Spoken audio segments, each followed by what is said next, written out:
Jays on Sportsnet. Presented by Honda. We've been there from the start. Honda, official vehicle.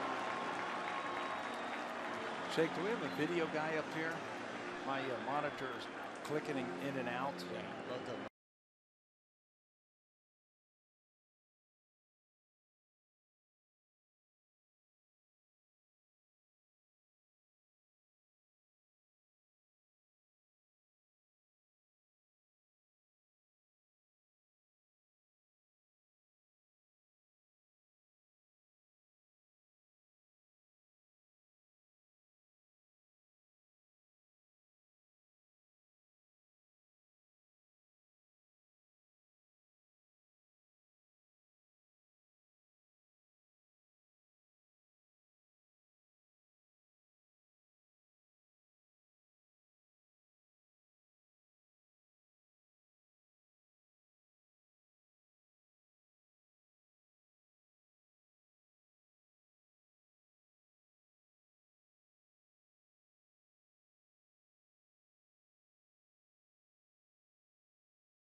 Blue Jays on Sportsnet. Presented by Honda. We've been there from the start. Honda, official vehicle of the Toronto Blue Jays. Proud fan since 1977.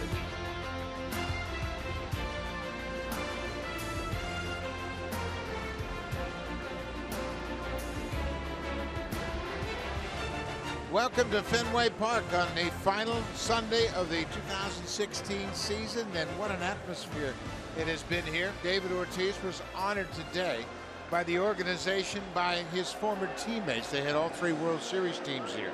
Fans from all over North America have come to see this final game, the final series of David Ortiz in his regular season career. What a ceremony it was. His family was here, the great Red Sox players from past. I think the biggest ovation was when Carl Yastrzemski came out. This place just was torn apart. They were going crazy. They love the Red Sox, and I'll tell you what, they always do it right here.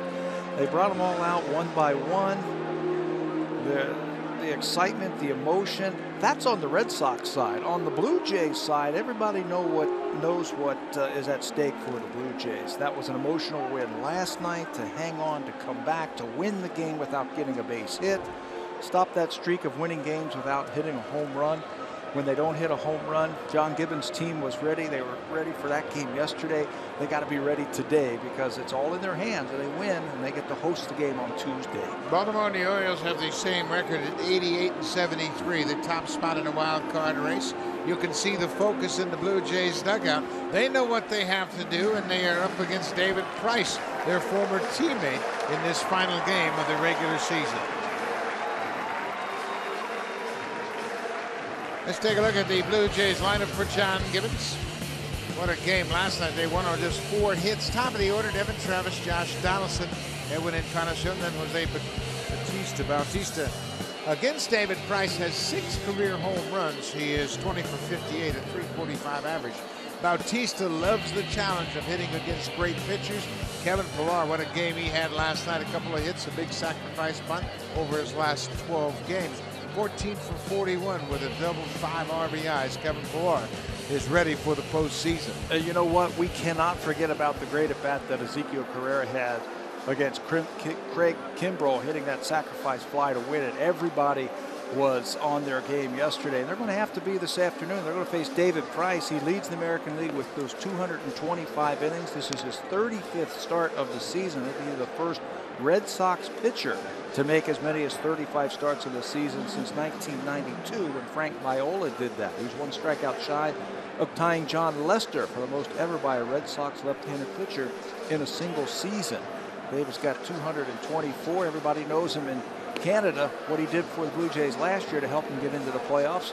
Today, they're going to try and knock Price out of this game early. Now, everybody talks about the Red Sox and their great offense, but their defense is pretty good as well. They've committed just 75 errors. They've got good speed in the outfield. The rookie Andrew Benintendi is in left, Jackie Bradley Jr. and Mookie Betts in center and right. Brock Holt starts back at third base this afternoon. Bogarts and Pedroia up the middle. Henry Ramirez has become a very good first baseman, and Sandy Leon back behind the plate doing the catching for David Price. He's got some great players. They were talking about Ortiz, but the heart and soul of the team might be this guy right here, Dustin Pedroia. This is start number 151 on the season at second base. That's the most games since 2013. His best season was 2011. He's made 6 errors all season long with a .990 fielding percentage. He's a 4-time Gold Glove winner. Devin Travis back in the leadoff spot. David Price is set. Price is working out of a stretch position now. Travis goes after the first pitch and pops it up. Foul ground. The third baseman Brock Holt is there, and that's one. Well, we saw Price, of course, use an abbreviated windup, but this is even a little bit more stationary. It's all about being in the stretch. He at times would start from that side saddle position and then move his feet and get himself into a semi windup. Now it's a straight stretch. Carl Willis, the pitching coach, and him going over something, helping him to master the strike zone. This is why the Boston Red Sox went out and spent the big money on David Price to pitch in these big ball games like this. Of course, the Red Sox have secured the division title. What's at stake now is home field advantage for the AL Division Series. That will be against Cleveland. The Texas Rangers, they won home field advantage throughout. They have 95 wins at the start of play. They will play the wild card winner, whenever that is determined. Josh Donaldson behind 0-1. Inside. Donaldson was 0 for 4 in the game last night. He lined out to the shortstop in the 7th. Had a 3 strikeout ball game. Trying to get something going today against Price. Sitting on 99 RBIs. Last chance to do it today. Get to 100. Inside. Donaldson against Price is 4 for 16. He's not homered against David. Defense basically straight away for Donaldson. Andy Ramirez just off the bag at first. Everybody else pretty much straight up.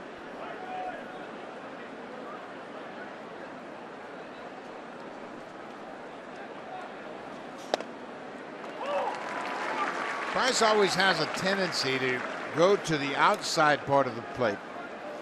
He will throw the ball inside, but I think he's more comfortable pitching away than he is inside. To the right-handed batters, he can backdoor cut that pitch like he just did right there to Donaldson. He can turn the ball over. We've seen him do that in his career versus the Blue Jays. Pump that fastball away. Another pitch away off the plate. Everything is about mid-thigh high. He hasn't been able to get the ball down just yet.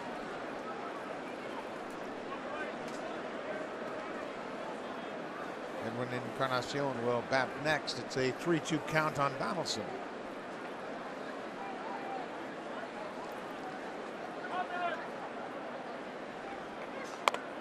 Outside, ball 4.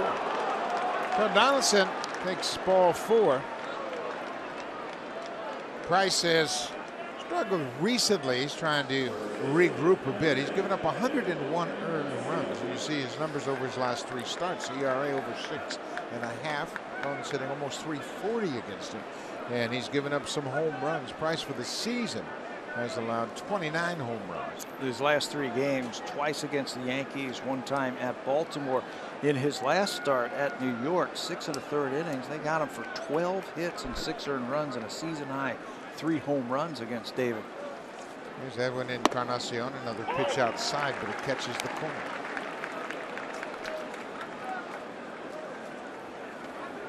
Edwin batting .250 against David Price, but he has 4 career home runs.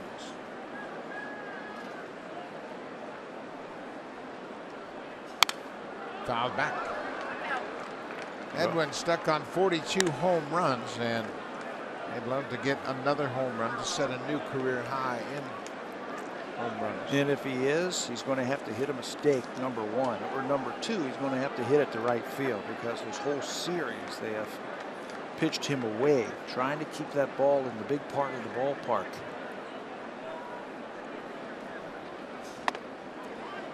That's just for effect there. You see that pitch inside. He's just trying to buy some of that outside court. Edwin, .264 on the season. 34 doubles along with those 42 homers. Donaldson is 7 for 8 in stolen bases.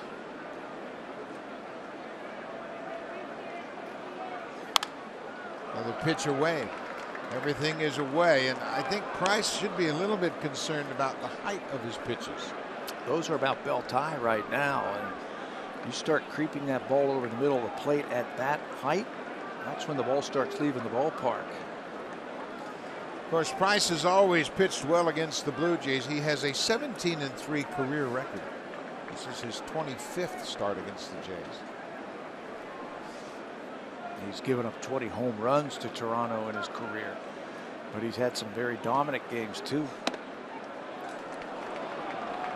That pattern is continuing. Inside off the plate and then back outside for a strike. The Red Sox, as funny as it might seem, have some concerns as they're headed into the postseason. We saw it firsthand last night with Craig Kimbrell, their closer. 2-2 to Encarnacion. Outside. Full count. Look at the height of all those pitches. I don't think that's what he wants to do. No. Everything is about belt high, like you said. He's asking for trouble if he keeps the ball in that plane. And if he gets it in the middle of the strike zone, the Blue Jays have some hitters that can knock it over the wall in left field.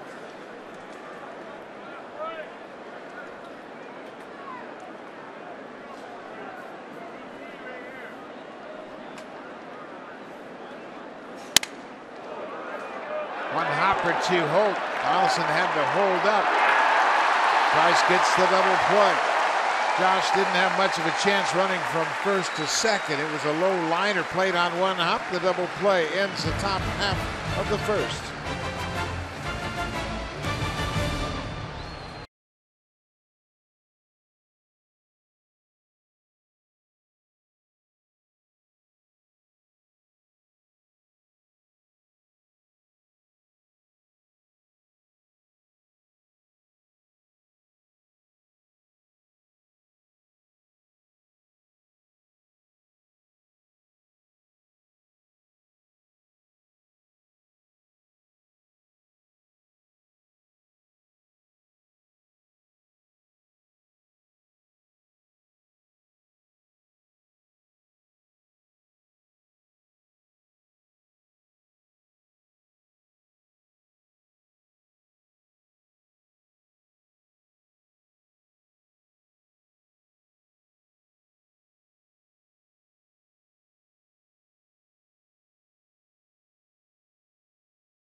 Boston Red Sox manager has won the AL East, and they're getting all set to take on the Cleveland Indians. They would like to do it here at Fenway Park on Thursday and not in Cleveland. 93-68 for the season. Top of the order, Pedroia, Holt, and Betts. Then David Ortiz. He's the only highlight in this lineup today. It is David Ortiz Day, his final regular season game of his 14-year career with the Red Sox. 541 career home runs, 17th all time.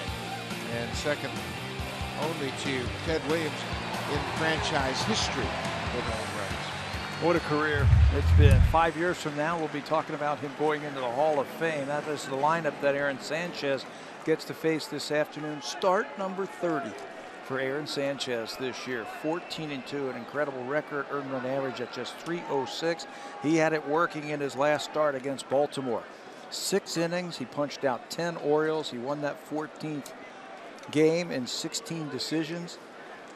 He has been what the Blue Jays were hoping for when they drafted and signed him and developed him. He's turned into their best pitcher. He had 10 strikeouts in that game against Baltimore. Second time this season he's recorded double-digit strikeouts. It was a strike to Dustin Pedroia to start his outing. Pedroia had his hit streak come to an end against the Blue Jays. 30 straight games. Last night he was 0 for 4 with a walk. .320 average. Little chopper back to the mound. Sanchez will take his time, one away. Well, the Blue Jays played some pretty tight defense last night in support of Jay Happ and bullpen. Let's take a look at how they line up today. Coming up, the junior gets to start in left field. Kevin Pillar's in center. Ezekiel Carrera roaming that spacious outfield in right. Donaldson, Tulowitzki, Travis, and Encarnacion from third to first. Russell Martin, the veteran, doing the catching, his 119th start of this season. You know, one of those players who played a good game defensively is at second base. Devin Travis turned a tricky double play in the 8th inning and then ended the game with 2 really nice plays last night, taking his time and making the plays at second base. You've got a ground ball pitcher on the mound this afternoon in Sanchez, so you have to have good inner defense. Devin Travis was outstanding yesterday. Made a terrific play on the pinch hitter Marco Hernandez for the second out of that 9th inning. This is Brock Holt. He waves at a nasty Sanchez curveball. Holt starting at third base for just the 10th time this season. John Farrell loves putting him in the ball game. There's so many things he can do to help you win a game. Not a power hitter, obviously. He's got 7 home runs, but he can bunt. He has good at bats. He runs well. You can plug him in anywhere in the field. He's going to help you, and he's going to put up a tough at bats. Tulowitzki at short throws him out. 2 ground ball outs for Sanchez here in the first.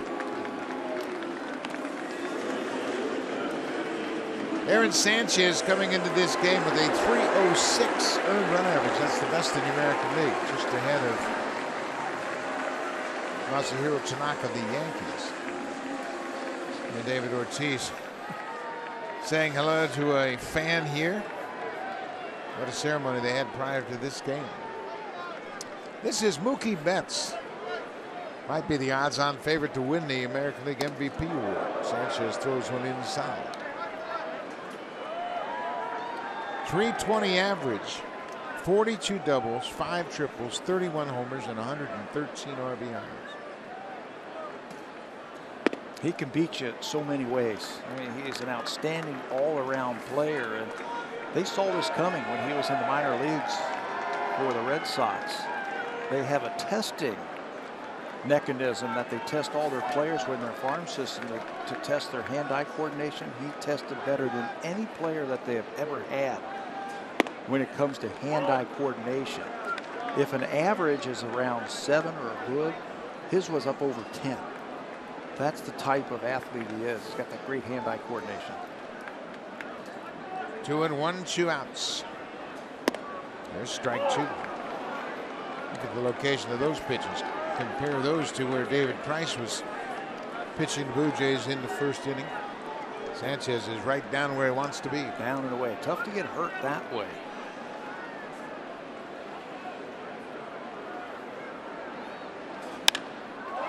Fly ball into right. Carrera coming in. He's there, makes the play. Easy inning for Aaron Sanchez. We played an inning here in Boston. No score.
Osuna has been through so many things through his professional career. After all, he has been playing pro ball since he was 16 back in Mexico. However, last night, there was a first for him. Never before in his pro career has Roberto Osuna balked. And a very interesting story as to what went on and why he did balk. He had a 3-0 count and was fully expecting Russell Martin to call for his fastball.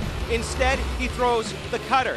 And when he put the signal down for the cutter, Osuna was confused, which caused him to stop and start again, and that is why he ended up balking. He said he felt absolutely horrible when it happened. He knew exactly what he had done and was very thankful the team was able to win at the end. Buck, you caught for so many years. Have you ever had a situation where a pitcher balked in a run like that simply because he was confused on the pitch selection? Absolutely. That's why you always tell pitchers to wait till I'm finished. You anticipate a certain pitch. You get into your set position before the catcher's finished with signs, and it'll happen a lot. More than you would think. Jose Bautista facing David Price. No one has hit more home runs or driven in more runs against David Price than Jose Bautista.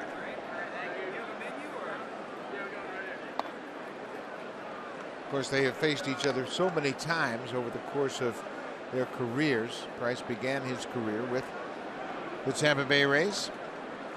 Bautista 6 home runs, 14 RBIs.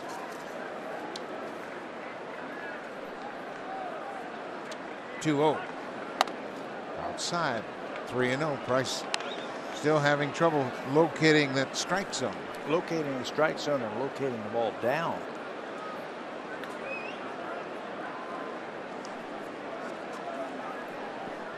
Bautista certainly will have the opportunity to swing on this 3-0 pitch.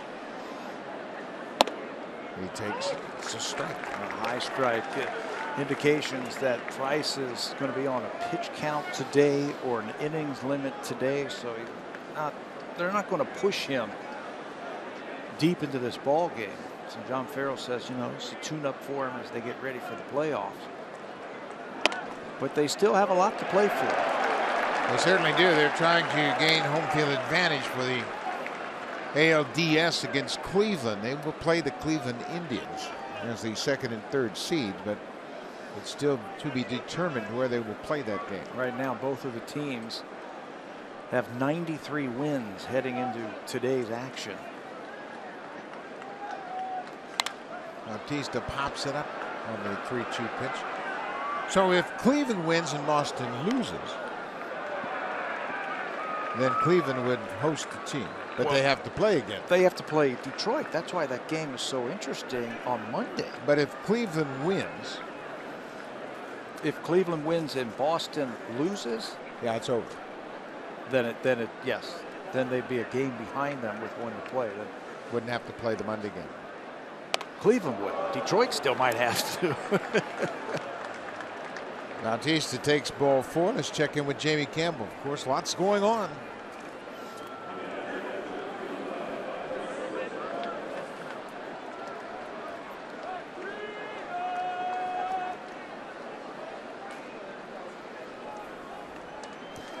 Julio Teheran pitching for the Braves, and he's a tough customer, hard-throwing right-hander, and Braves have had a good month. They have played well in September into October. This is Russell Martin, the catcher, after the leadoff walk.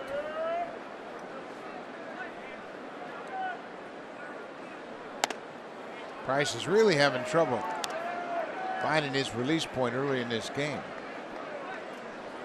He has walked 2 already in first 4 batters he's faced.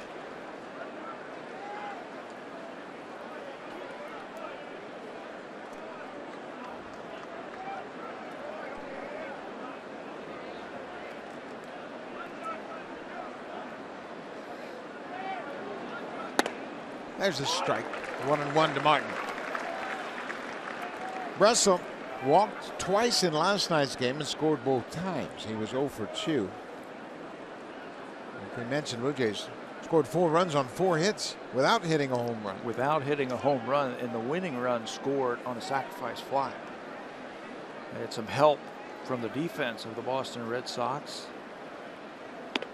Martin showing bunt and takes the ball. The winning run, Michael Saunders walked starting the 9th against Kimbrel. Kevin Pillar dropped down a beautiful sacrifice bunt that pushed the pinch runner, Dalton Pompey, to second. And then Kimbrel airmailed everything, threw the ball all the way back to the backstop, and Pompey went to third, and then sacked fly by Carrera. That wild pitch was the ball game right there. Gets him to third base, less than 2 outs. And he can score on the sacrifice fly. But what an at-bat by Carrera against Kimbrel. And what an at-bat by Kevin Pillar against Kimbrel. How often have we said that lately? Both of them. From both of them. And there's the 8 and 9 hitters in the lineup last night doing their thing for the Blue Jays. 2 balls and 2 strikes to Russell Martin. Martin just 5 for 25 in his career against Price, a 200 average.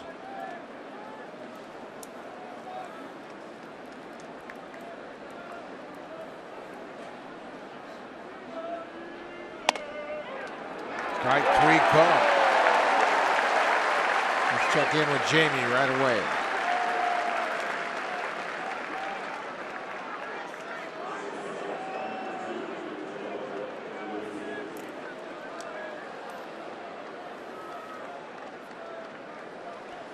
Kevin Gausman and Luis Cessa, the starting pitchers, and there you see the wild card standing as we speak. Blue Jays and Baltimore tied. Detroit currently trailing the Atlanta Braves.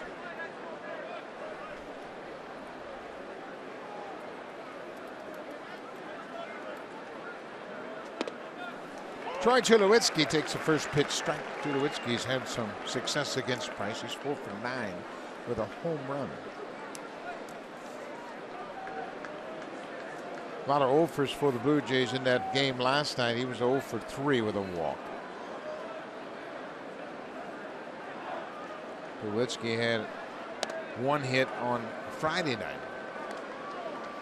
He was 1 for 4 in that game. They proved in that game that they can win with pitching. They can win with defense. They can win when they don't hit a home run. You know, makes it easier, right? But they came up with some clutch hits, and they came up with some runs that were manufactured, and that's what you're going to have to do to get into the playoffs. You're going to be running into every team's number 1 or number 2, and you're not going to score 10 runs a game. That's just the way it is. So you better figure out other ways to score runs. And last night, I think, could go a long way for the Blue Jays, their confidence going forward. Tulowitzki behind Price 1 and 2, and he asked for time. I think the Blue Jays really set up well going into the postseason once they determine where they're going to play. Their starters have pitched great all season long. They're the only team in the American League whose starters' ERA is under 4.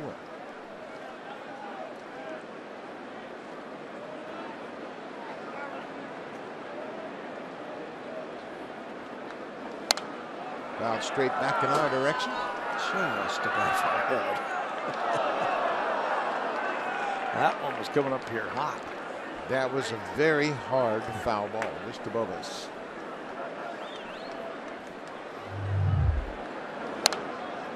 And right up in our direction. And thankfully it was over our head. So Tulowitzki once again with a 1-2 count.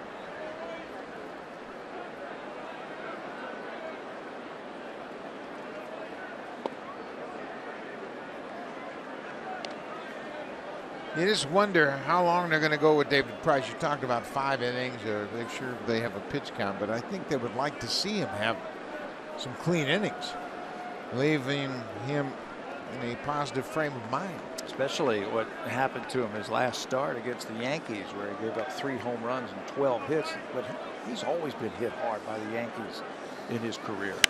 Tulowitzki hits one high and deep to left. This one's got a chance to go. It's going to be off the wall. Bautista is headed around third. He's getting the wave. Bogarts with the relay to home, and they got it.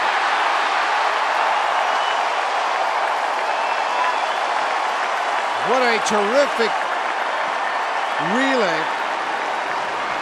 Bogarts, the shortstop, has a cannon for an arm, and he threw a strike to nail Bautista at the plate.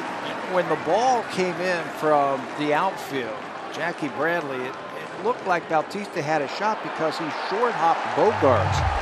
This outfield for the Boston Red Sox has 34 outfield assists coming into this one. High off the wall, Jackie Bradley Jr. picks it up and he short hops Bogaerts, but watch him pick and fire a strike to get Bautista at the plate. Terrific effort by Leon. He just dove back into the baseline and puts the tag on Bautista. He tried to slide around him, but Leon made a good tag. Execution. We talked about the defense.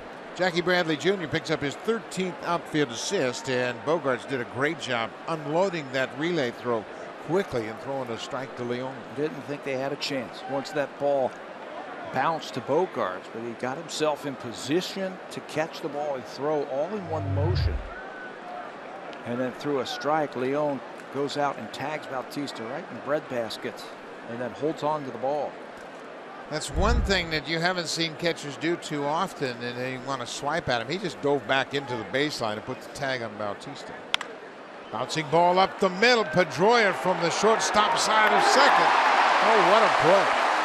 Dustin Pedroia. Not only does he possibly save a run by catching that ground, then he throws out Upton, who can really run. Bautista tagged out at the plate. Now Upton thrown out to end the inning.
Number 34, David Ortiz.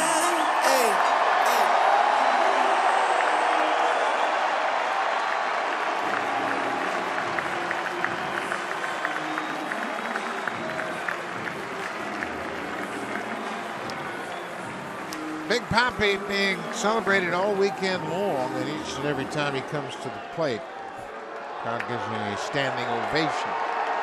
Career coming to an end after 14 seasons with the Red Sox. This is his 20th season in the big leagues.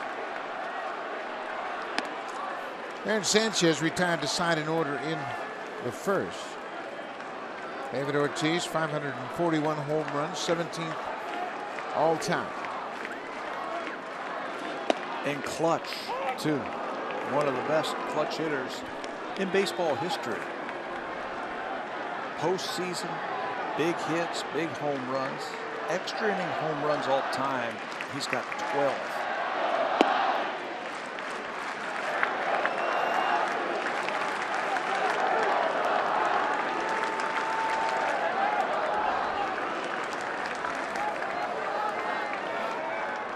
Two and one.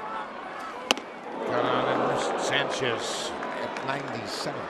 That's one thing Aaron has done lately is he's used the four-seamer and the two-seamer upstairs, downstairs, really forcing hitters to cover the entire strike zone. And his fastball can really move. Got a lot of movement on it. There's a great example of that two-seamer. Ortiz strikes out, 4 in a row, retired by Sanchez. They talk about the ceremony. The 3 World Series teams of the Red Sox were here, and many of the players were here. And what about that picture? That's a pretty good selfie right there. David Ortiz, Manny Ramirez, and Pedro Martinez, the heart and soul of this organization when they got back to the World Series in 2004, 2007, 2013. 3 Hall of Famers. As soon as Ortiz gets in, maybe, what, 1,100 home runs, career home runs between them, and a few Cy Young awards. Hanley Ramirez. There's a good curveball for a strike. Well, you know Aaron Sanchez is focused on this game. He has been planning on this game. He had hopes that it would determine the winner of the AL East. That's not the case, but if the Blue Jays win, they're in the wild card game. He was in pitcher's limbo, if you will, this whole week, wasn't he? Because there was indications that if this game didn't have any meaning, that he was going to be held back and held for the wild card game. So he went about his business this week on normal rest, and he did his normal workouts, getting ready to pitch today, but maybe being pushed back to Tuesday. So hats off to him to go out there and stay strong, stay disciplined mentally, getting ready. Not sure if he's going to be pitching today. Well, he's got that down and away strike zeroed in right now. But right back to it. It's 2-2 to Hanley Ramirez. Ramirez just 1 for 10 against Aaron. Hanley's had a heck of a season. 286, 29 homers, and 110 driven in. Back-to-back strikeouts here in the second.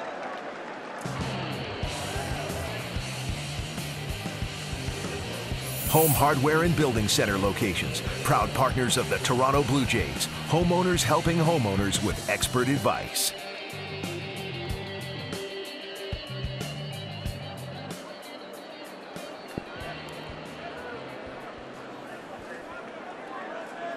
Xander Bogaerts, the shortstop, will step in. Bogaerts batting in the 6th spot. 2 outs.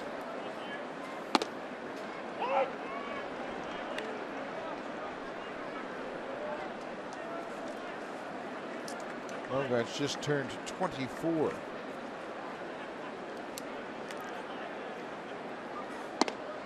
Well, Sanchez is in a great rhythm right now.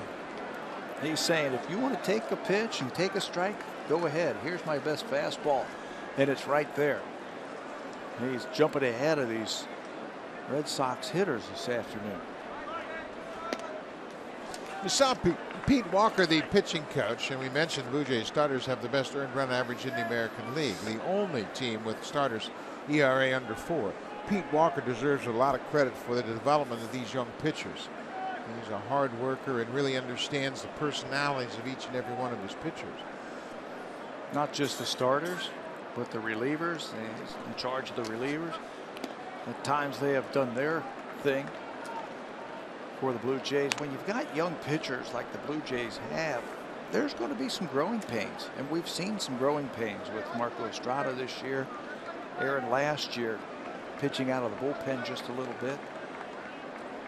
And you're constantly teaching and you're constantly tinkering and trying to work and finding a smooth spot for them where they feel comfortable. Oh, nice play by Sanchez.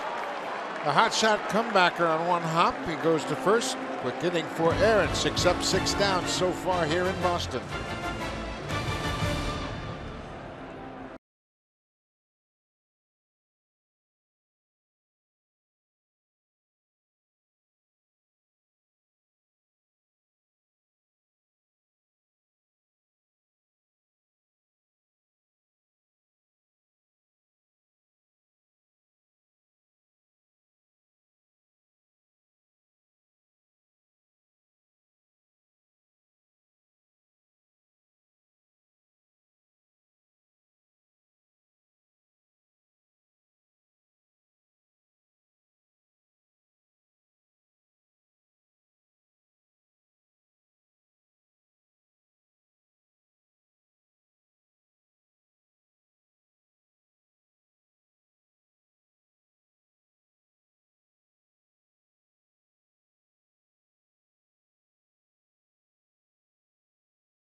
Now the Giants trying to keep the Cardinals out of the postseason. St. Louis at home against the Pirates. It's 0-0. Every game started at the same time within a 5-minute period. 3:05 Eastern time to make sure that there was no competitive edge. Kevin Pillar hits a liner to third. Caught by Holt. There's Holt again. It seems like whenever anything happens, he's in the middle of it, either offensively, defensively. He starts in and then backs up. And then catches that liner from Pillar. Looked like it was going to be extra bases, but Brock Holt once again does his thing. Very important for an American League team to have a Brock Holt who can play infield, outfield. He can play all 4 infield positions and gives you a chance to rest your regulars. Ezequiel Carrera shows bunt takes a strike. What a week Carrera has had. He's got huge hits time and time again, either bunt, base hits for RBIs, sac fly in last night's game was the game winner. He puts the pressure on the infield. Dustin Pedroia, the second baseman, starts in a normal depth, and then before 2 strikes he'll creep straight in trying to guard against the bunt. Here he comes again. Well, that's just what the Blue Jays needed. They need somebody to come off the bench and do a little something for the offense. Carrera has been good on the bases. He's stolen a couple of bases this week. He's made some nice plays in both left field and right field when he has played this week. For the last 16 games, he's hitting .350 and clutching up. That sac fly last night was a huge hit back, and he has earned the right to play today. John Gibbons had some options with the left-hander on the mound. Could have DH'd Deoner Navarro and played Jose Bautista in the outfield, but he's DHing Jose today, giving Carrera a little bit more room in the outfield, and a little bit more defense in right field. Well, and two, the Blue Jays have been struggling offensively, and he's one of the few hot hitters. You saw his numbers over his last 16 games. He's done a terrific job. There's that last foul ball, and the crowd reacts to this effort.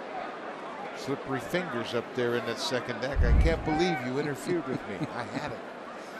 Carrera hanging tough again. This is like his at bat against Kimbrel when it produced the sacrifice fly in the 9th inning.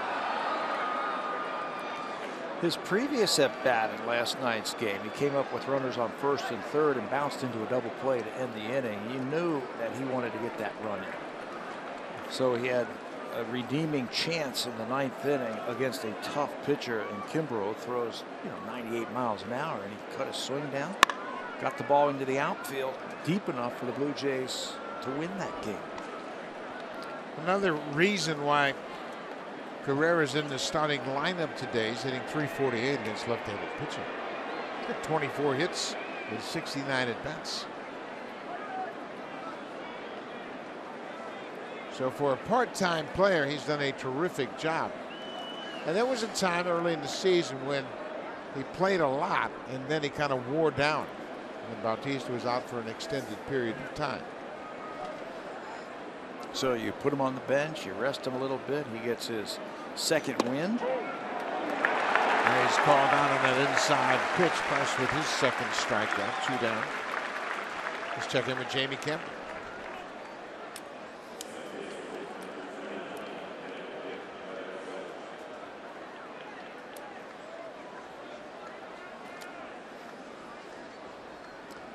Thank you very much, Jamie. Of course, if Baltimore wins, then the Blue Jays win. The Blue Jays would host the wild card game. Dependent, of course, on Detroit. Yeah, yeah. Don't forget about them. Detroit has 2 games remaining to be played. Today and a Monday makeup game caused by the rainout on Thursday. But if Baltimore wins and Toronto wins, Detroit is eliminated because Toronto and Baltimore each have 89 wins.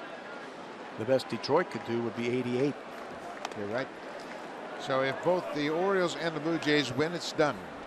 And the head matchup favors the Blue Jays, so the game would be played Tuesday in Toronto. So it's in the Blue Jays' hands.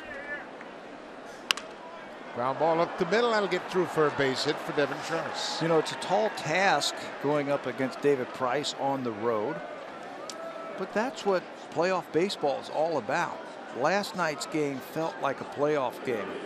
Blue Jays were in it, and they were down, then they were up, then they were down, then it was tied, then they went ahead, where every play, every pitch, everything had a purpose to it.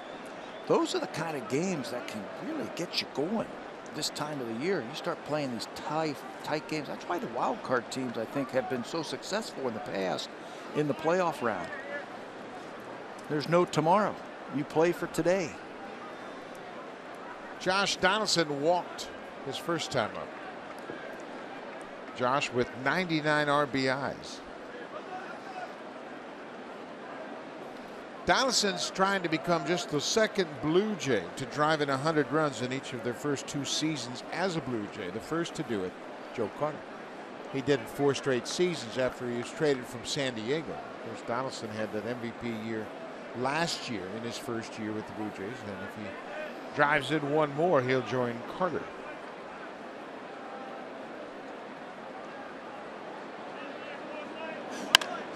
Line drive to left.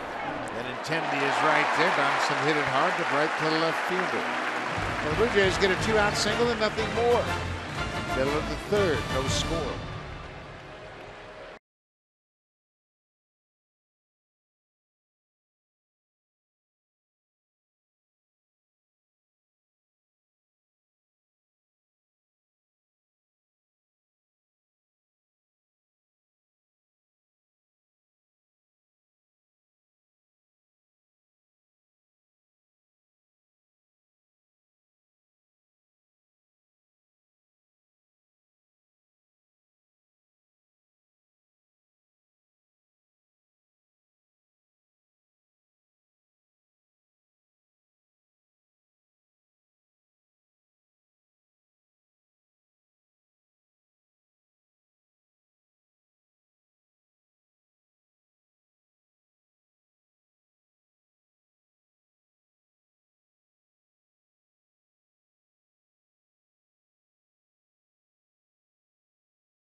Today they will be hosting a wild card game Tuesday at Rogers Center, and if you want a luxury suite, they are now on sale for the postseason. Call 416-341-1635. Now back to Buck and Pat. Thank you, Barry. You can see all the Blue Jay fans in attendance here, and they've been treated to a real cool weekend with the David Ortiz ceremonies each game. This is Jackie Bradley Jr. Jackie's having some kind of season this year. There are his numbers: 26 homers, 87 RBIs. He's buying into his hitting coach's ideas. Chili Davis has been a good fit for him. A lot of young hitters, they get to the big leagues. They've had success in the minor leagues. There's Chili. He's an outstanding hitting coach. Then there's that one last piece of polish that you have to take to some of these young hitters to get them to the major league level. And Jackie Bradley's done that. This is popped up out into the outfield. Tulowitzki gets there and makes the catch in shallow center. Well, the Blue Jays have gotten great starting pitching all season long, and nobody really projected who would have the impact, but as a unit, they have really pitched well over the last 16 games. That's a rolling rotation. You should win a lot of ball games when your ERA is 1.6 and opponents hit just 2.07. You know, they fill up the strike zone. They throw a lot of first pitch strikes. They've got outstanding stuff. We got to give some of the credit to Russell Martin behind the plate, who does his homework, poring over the scouting reports of the other teams and formulating a game plan.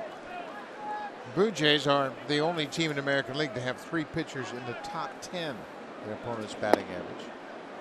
Marco Estrada leads in that category at 203. Sanchez is 5th at 228, and Happ is 7th at 231. You keep the other team from hitting, you're going to keep them from scoring.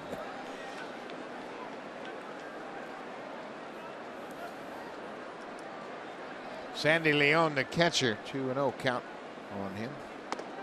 There's a strike.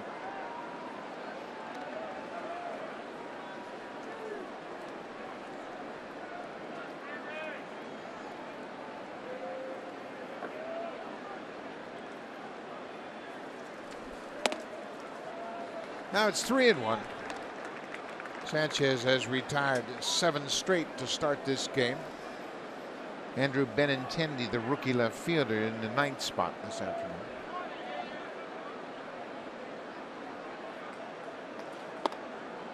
There's a walk to Leon. Well, we mentioned the starting rotation at one point. It was a 6-man rotation. Early in the season, it was 5. And these 2 starters have combined to win 34 games against just 6 losses. That's a tremendous amount of production from 2 spots in your rotation. Okay, everybody at home, raise your hand if you thought that you would get 34 wins from Sanchez and Happ when the season started. They go 34-6. My hand's not up.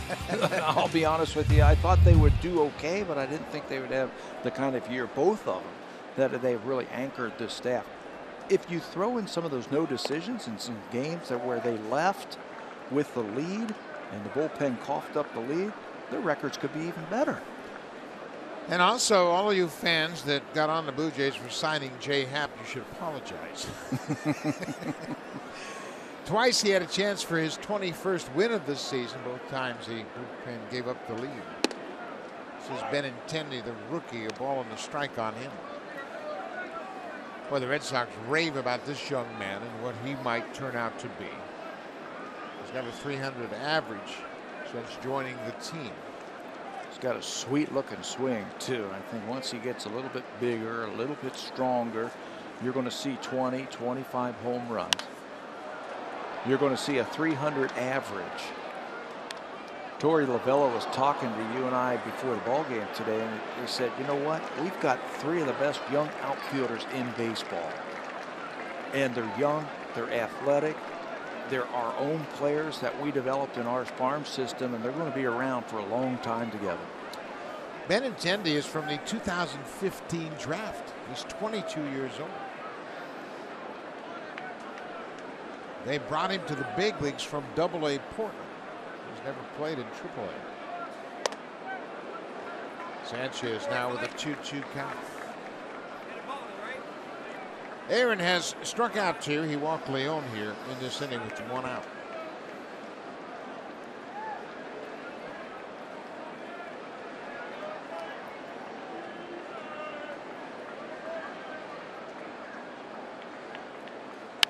Flying ball deep to left field. Pilar back near the scoreboard makes the catch. Leon hustling back to first. Let's check in quickly with Jamie Campbell.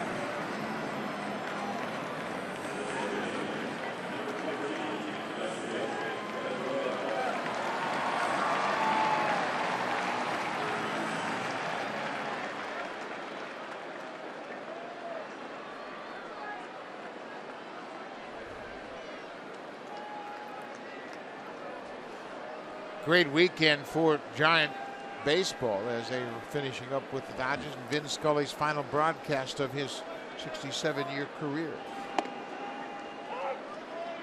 Benintendi retired on the fly out to center field. Now Dustin Pedroia There is so much going on in baseball. I can't keep it all straight today. Vin Scully's last game, David Ortiz's last game. Chris Dahl's last game. Chris Dahl, our great cameraman, his last game. 34 years of great service. Pedroia fouls this one back. Chris Dahl has been our high first cameraman for 34 years, and he's retiring.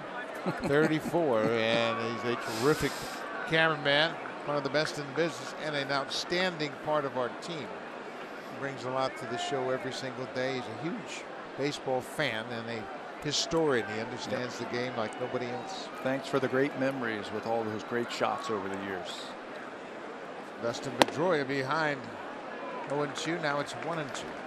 Russell Martin's not really been pleased with the strike zone, and oftentimes when you have an umpire that hasn't seen Sanchez an awful lot, doesn't recognize how much his ball moves, and you will call a pitch before it moves into the strike zone.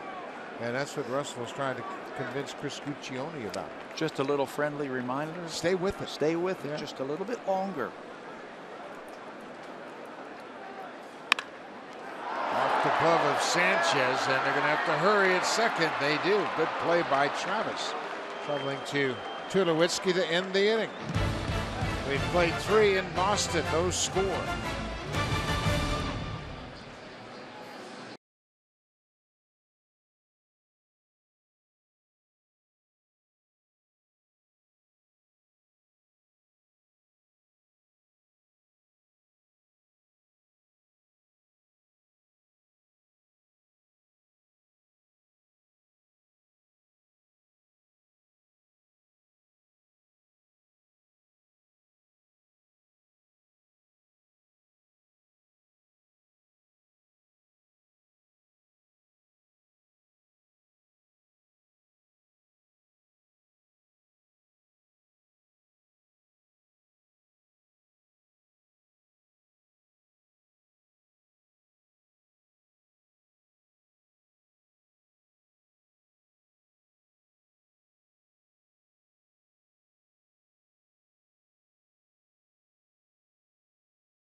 One of 3 Toronto Blue Jays VIP weekends in 2017. Contest details and rules available at bluejays.com/bear contest. By the way, I want to quickly take an opportunity to thank everybody on the crew as well. You guys make my job very easy, and I much appreciate all of you. Thank you very much, Barry. You do a great job yourself, and this is a good team, and one that comes to work every day with a smile on their face, and most of the times we leave with a smile on their face. Yeah, we had a lot of fun. A lot of fun. This is a great crew.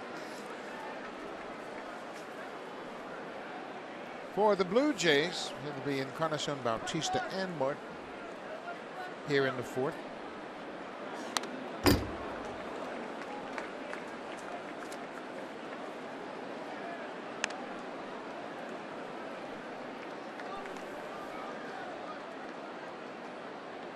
Edwin, of course, a free agent after this season. He did not want to talk to the Blue Jays about the contract once the regular season began, and he stuck to his word. And he has that right. And I respect players who say, you know what, I don't want to be messing around with my contract during the season. let's just go out there and play some baseball. And to his credit, he's put up a career year. Edwin will turn 34 in January. He has spent 8 seasons with the Blue Jays. Today he's playing in his 999th game as a Blue Jay. Wow. Is he in the class with some of the great sluggers that the Blue Jays have had over the years? Without question. Absolutely. Yep. Carlos Delgado is the franchise leader in home runs. Vernon Wells, another one of the sluggers. Bautista, of course, and Edwin. Joe Carter. George Bell. George Bell, great sluggers. That's one thing that the Blue Jays have always had, it seems like, that number 4 hitter sluggers. Fred McGriff in the middle of that lineup. Dave Winfield for a season. The great sluggers that you were talking about, Carter and George Bell. Edwin and Jose right there with them. Leadoff walk to Encarnacion.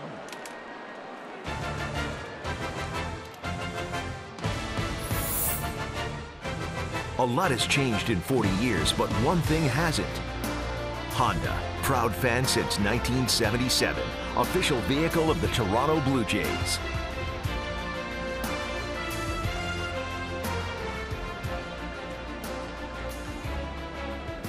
Full house here at Fenway Park. All 3 games sold out. The Red Sox were on an 11-game road trip, and they just came back for this series to wrap up their regular season schedule.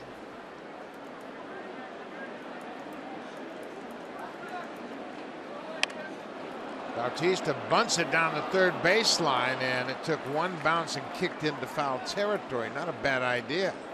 First guy gets on, and Holt was deep at third, and if he lands it in the grass, maybe 3 feet farther right, it's going to stay in the grass. It'll stay in the grass, but it took one bounce, hit the lip, and then kicked foul.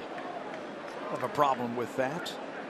After a leadoff walk, they had a leadoff walk in the second inning and couldn't score a run. They had a walk with 1 out in the second inning, couldn't score a run. Got to make something happen. Do whatever it takes. Brock Holt at third base is playing way back there. This one's fouled back out of play. It's 0-2.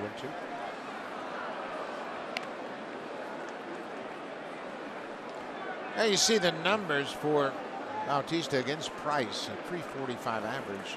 6 homers. We mentioned Bautista's hit more home runs against Price than any other hitter. He's also driven in more runs against Price.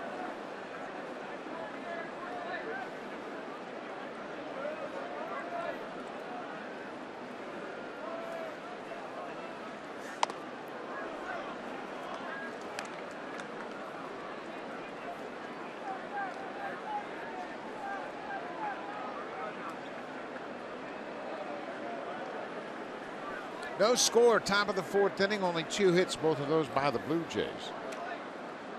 Tulowitzki with a double, Devin Travis with a 2-out single. Bautista stays off that inside pitch.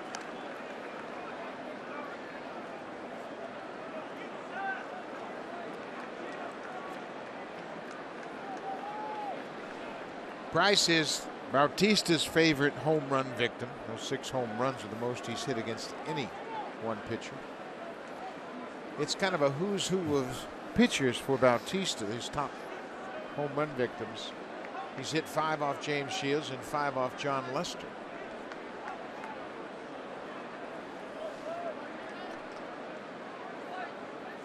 He likes to go up against the best.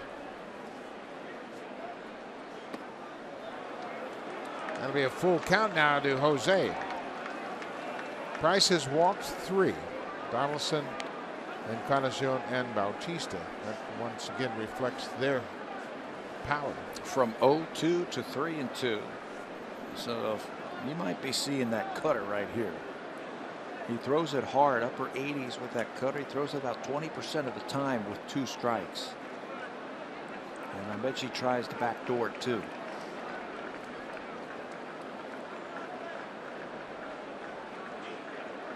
Leon with the sign. Price is set.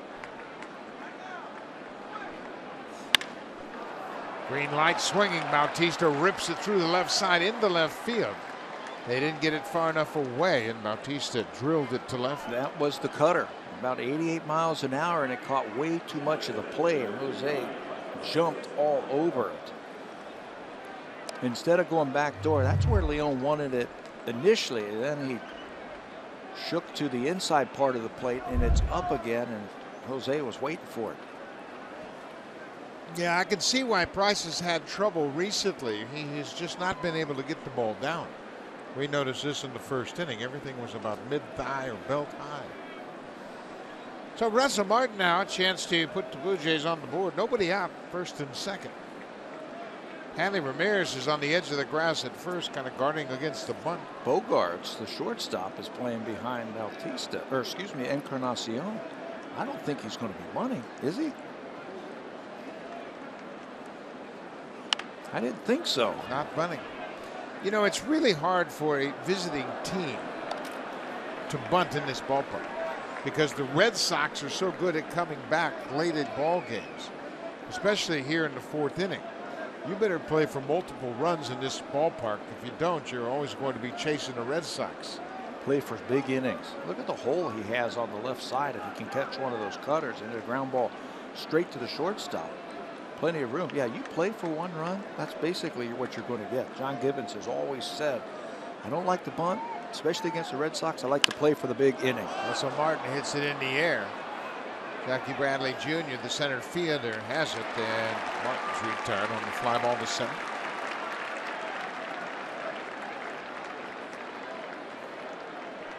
There are a couple of things that factor in when you try to figure out if you should bunt or not. First of all, the offense of your opponents. Are they capable of scoring multiple runs? And the checkbox is yes for the Red Sox. And then how many runs are you going to give up? Well, in this ballpark, you're not really sure. You can always give up a bunch of runs in this ballpark, just a mistake or two, and the game can be blown wide open. I got another box that you can take a look at. How's your bullpen set up? How's your bullpen looking? Do I need to play for one run now? And my bullpen's locked down and it's going to be a close game, but if it's not, you got to get as many runs as possible. Troy Tulowitzki doubled off the Green Monster his first time up on that play. Bautista was thrown out at home trying to score from first.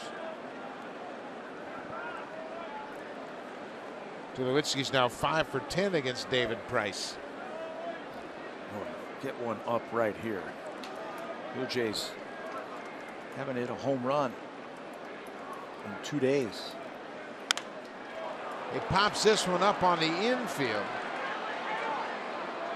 Infield fly rule in effect. Pedroia makes the catch. Now 2 away.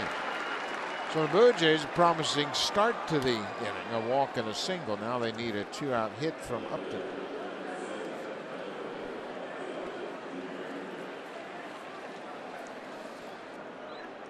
Upton was robbed of a base hit by Dustin Pedroia his first time up.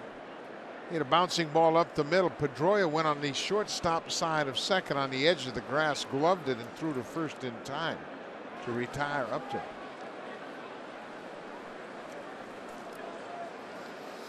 This is where, in this ballpark, that runner at second base with 2 outs has got to get a huge secondary lead.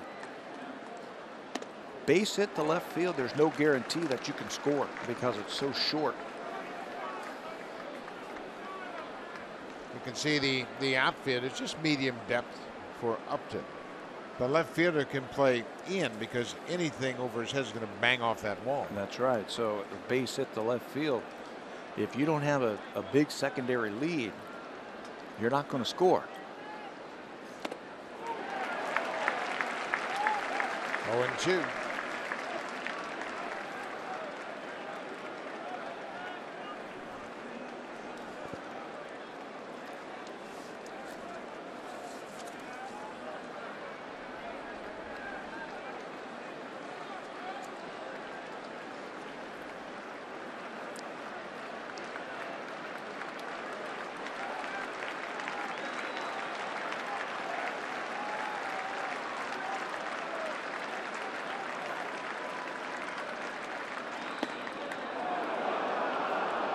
Price took a shot at that inside corner and missed.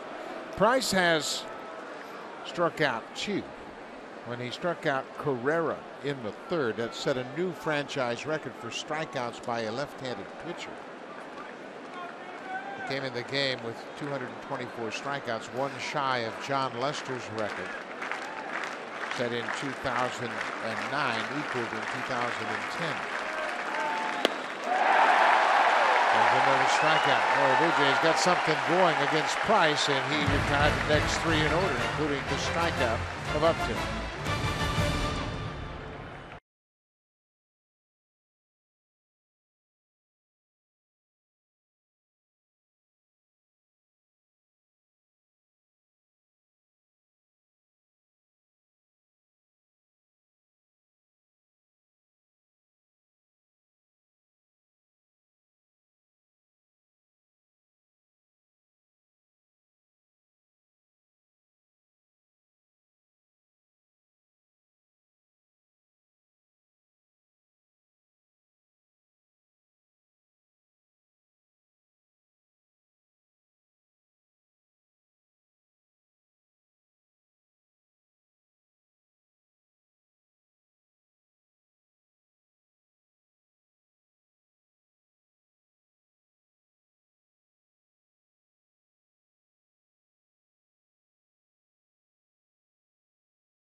WestJet, daily nonstop flights and great vacation deals. Book your Vegas getaway today at WestJet.com or call your travel agent.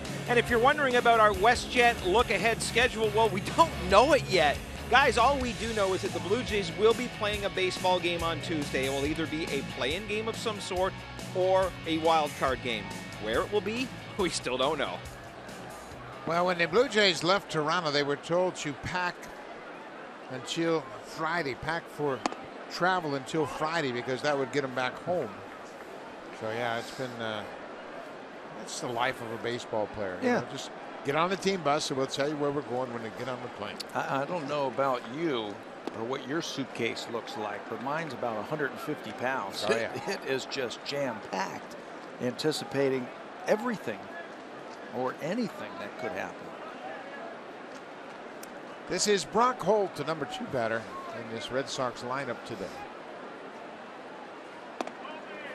Change up. I was talking to Russell Martin about that, and he made a comment about Sanchez throwing change-ups to Pedro Alvarez, and he said, you know what, young guys, they got to throw it. If they want to develop it, they can't run away from it and hide from their change-up. They got to use it in a ball game, and he used it against Alvarez on a 3-2 pitch to strike him out. It's such an important weapon, and the more these young pitchers pitch, the more experience they gain, the more they'll understand the value of changing speeds, even with your fastball. And I think Aaron's learned that on his fastball this year. Every fastball doesn't have to be 98. Well, what a good curveball. Just 79 miles an hour, and he gets another strikeout. That's his third of the afternoon. When you gear up for that fastball, he spins that curveball so well, spins it right off of his finger, and gets a lot of break on it. What you want to do is, to lefties, you want to get it underneath their bats, down and in like that. Good pitch. So many young pitchers want to overpower that curveball, and Aaron has been very patient throwing it. He just goes through a nice delivery and allow the ball to break. He doesn't try to force the break. There were times when he was a young player that he would overthrow it, trying to throw it as hard as he could or try to make it perfect. Fly ball into the outfield. Pilar calls for it. Pilar calls for it, and Carrera pulls out of the way. Ball in the air. Out in that direction. It's really got to be crushed.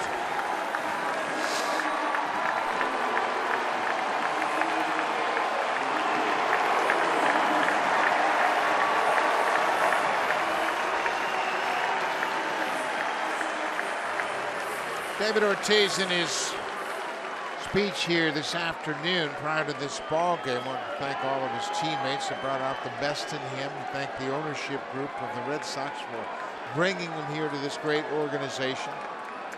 They thank Pedro Martinez specifically for championing his cause to get the Red Sox to bring Ortiz here. And what a move it was. Yeah, that was right after Minnesota released him. And the story goes, Pedro Martinez was in contract talks with the ownership and said, hey, by the way, this isn't about me. This isn't about my contract. But did you just find out that David Ortiz got released? He'd be a good pickup for this organization. 0-2. Breaking ball. He checked his swing. Career with Boston, 14 seasons, a .290 average. 483 home runs and 1,530 RBIs. And then there's the discussion, of course, is David Ortiz the best Red Sox player ever? And some of the people around Boston believe that he is. And of course, I haven't been around Boston my entire career, but I would have to say the best player that ever played for the Red Sox was Ted Williams. Yes, yeah. He played a position too. Ortiz has been mainly a designated hitter for this team. No question about his power. Ted Williams hit 521 home runs and missed 5 years in the prime of his career serving in the military. 97 for the strikeout. Sanchez retires the side in order. We go to the 5th in a scoreless game. Now time for a Blue Jays Central update. Here's Jamie Campbell and Greg Zahn in the Samsung broadcast studio.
By sharing your Blue Jays cheer far and wide, visit RogersCelebrates.com. Guys, the interesting thing about scoreboard watching today is that all the games are starting at the same time, and Major League Baseball did that so teams all know what is going on by the time their game ends. Yeah, it's a very good move for the integrity of the game, so teams out on the West Coast don't have a competitive edge. David Price, 68 pitches through 4 innings. Kevin Pillar goes after the 69th pitch. Pops it up into the outfield. Mookie Betts calls for it. 1 away. Let's check in with Jamie Kemp.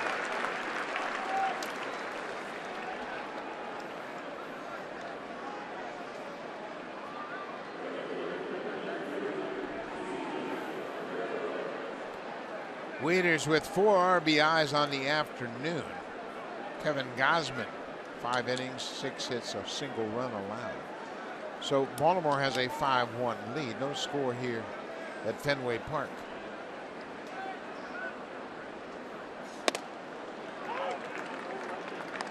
Detroit and Atlanta.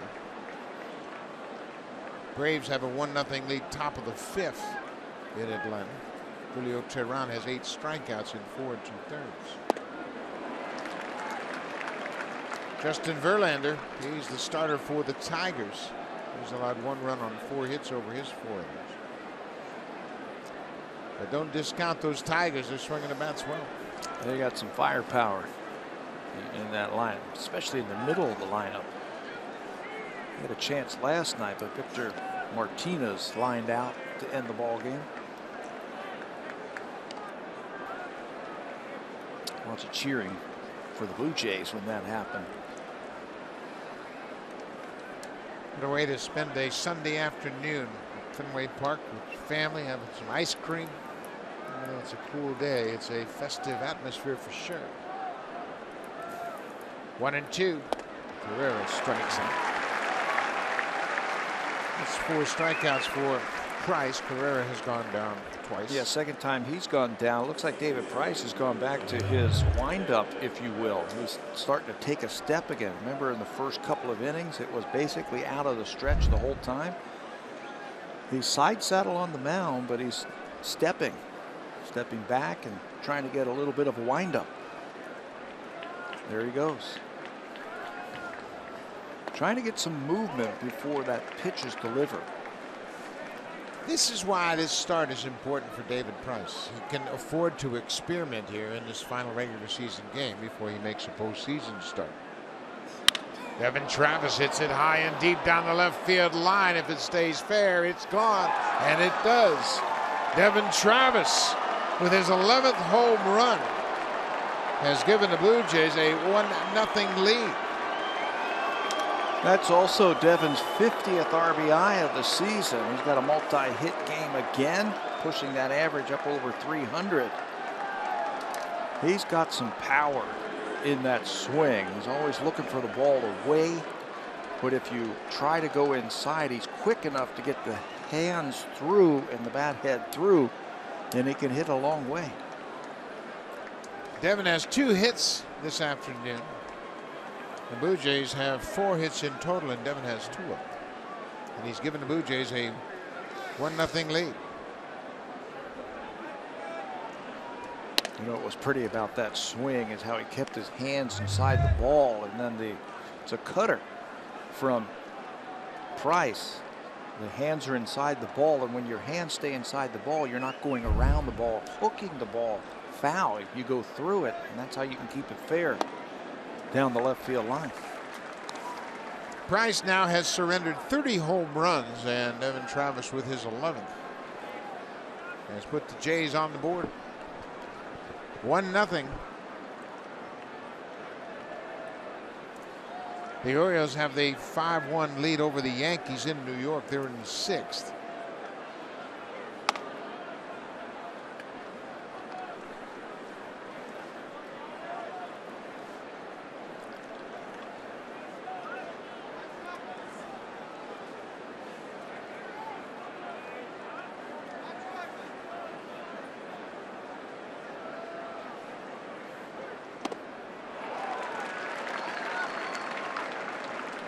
.93, and Donaldson swings through it. It's 2-2 now.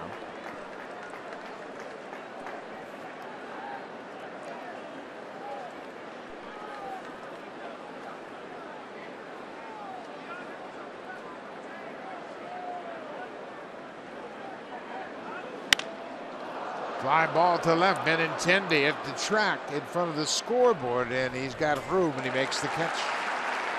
Donaldson flies out to end the 5th, but Devin Travis, his second hit of the afternoon, is a homer. He hits it into the green monster seats, his 11th of the season, and Blue Jays have a 1-0 lead.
Blue Jays have a 1-0 lead thanks to Devin Travis, and Aaron Sanchez has allowed just one walk in this ball game. That's the majority hit into a fielder's choice to erase Sandy Leon, who took the one-out walk. That was in the 3rd. You know what he's doing? He's jumping ahead. He's throwing that first pitch strike in there, getting the Red Sox on the defensive, jumping ahead of them. Many times already this afternoon we've seen fastballs right down the middle, and the Red Sox are trying to work them over, and it's not working. Hanley Ramirez was looking for a first pitch fastball, got it, but it tied him up. Sanchez has an explosive fastball. You know, other guys can throw 97, but his 97 is different. His 97 comes in there like a bowling ball. Heavy ball. Exploded. And it's moving too. Trying to hit a moving target. Boy, he has been zeroed in on that down and away strike to the right-handed hitters. If you can hit that all day long, you're not going to have too many problems. That is the hardest pitch for a hitter to get to. Down and away at the knees. It's the furthest away from your eyes, and you really have to make an effort to get to it. Went right back to it. He's feeling pretty comfortable about hitting his spot with that fastball. Russell Martin said fastball away, and he went right back there. Well, when Aaron gets into these grooves like this, when he's really feeling good with his delivery, he will keep throwing that fastball. He said, why would I throw anything else? Well, when you do that, fastball away, fastball away, fastball away, now you can expand with the breaking ball.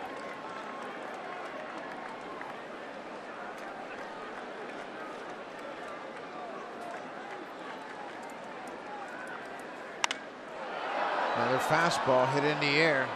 Pilar, the center fielder, coming in.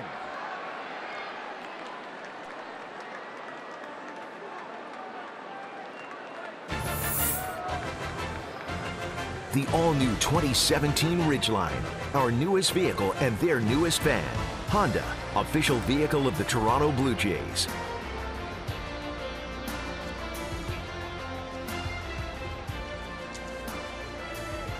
The Red Sox bullpen starting to go to work. That is Heath Hembree. The right-hander, he throws hard. So he's loosening up. David Price has pitched 5 innings. We were told it would be an abbreviated start, but nobody really said what the innings limit would be. It looks like it might be 5.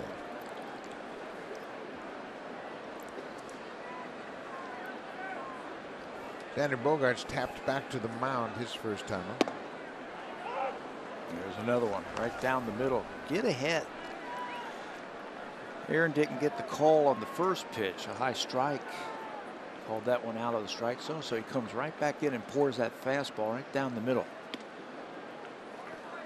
There's a curveball that he misses with. Now this might be a perfect time to come right back with another curveball. He's been throwing so many fastballs. The hitter Bogaerts got to be thinking fastball. Aaron threw one bad curveball. He can make an adjustment here. Martin wants the fastball away.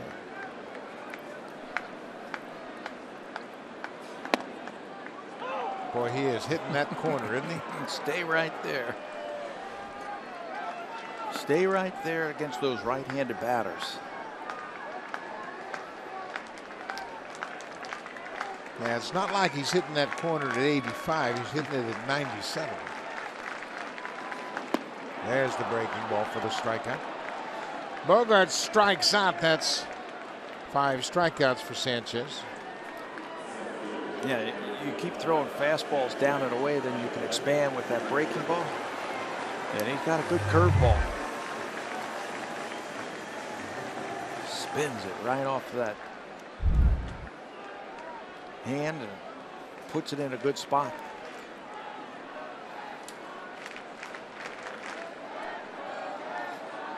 Jackie Bradley Jr. popped out to Tulowitzki his first time up.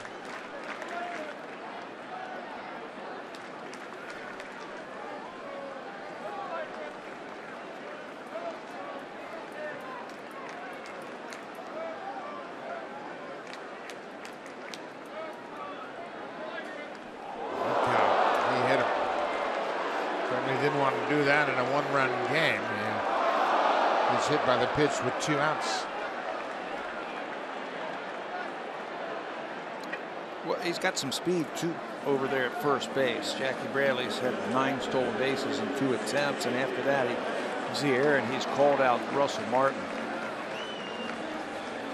He didn't want to do that. Just reached back and threw it a little bit too hard. And when you reach back, just look at his head starting to pull out of there. That's when you start to pull the ball, and it hits him right in the back of the leg.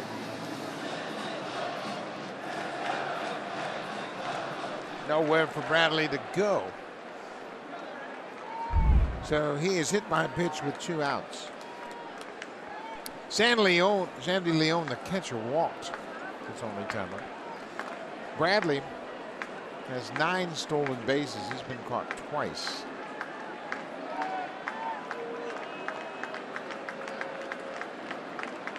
Not going. Leon goes after the first pitch. You know, there's so many ways to shut down a running game, but first pitch strike is one of the best. You just eliminate the number of pitches that a base runner has to steal. With that first pitch strike, you're really cutting down his percentages. Especially with 2 outs. Just go right after that guy. If he ends up stealing, he steals. Take care of the guy at the plate.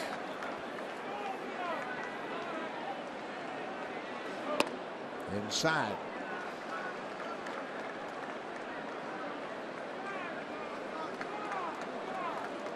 Cleveland and Kansas City, they are tied 2-2, top of the 6th in Kansas City. That, of course, has implications as far as the Red Sox are concerned. Cleveland has 93 wins. Same as the Red Sox, and Cleveland has a game to play on Monday. If that game is needed, they will play that game tomorrow at Comerica at 1 p.m. And there's a chance that it could mean something for both of the teams.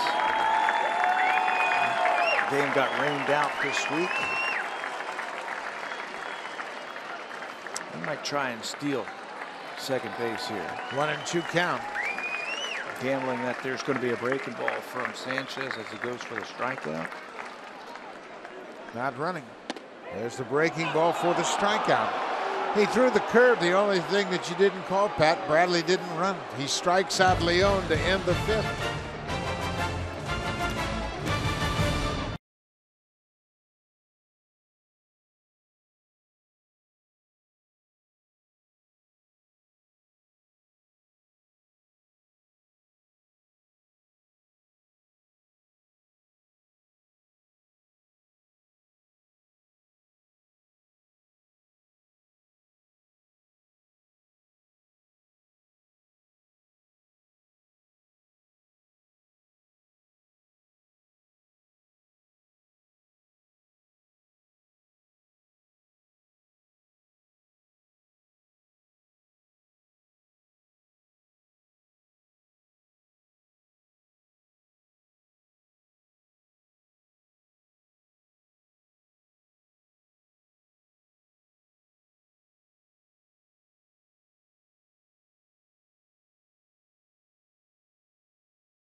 MLB.TV Premium, the #1 live streaming sports service, delivers everything you've come to expect and more. Watch every out-of-market game live in true HD on over 400 supported devices. Includes a free subscription to At Bat Premium, the #1 app for live baseball. Blackout and other restrictions apply. Visit MLB.com for details. Guys?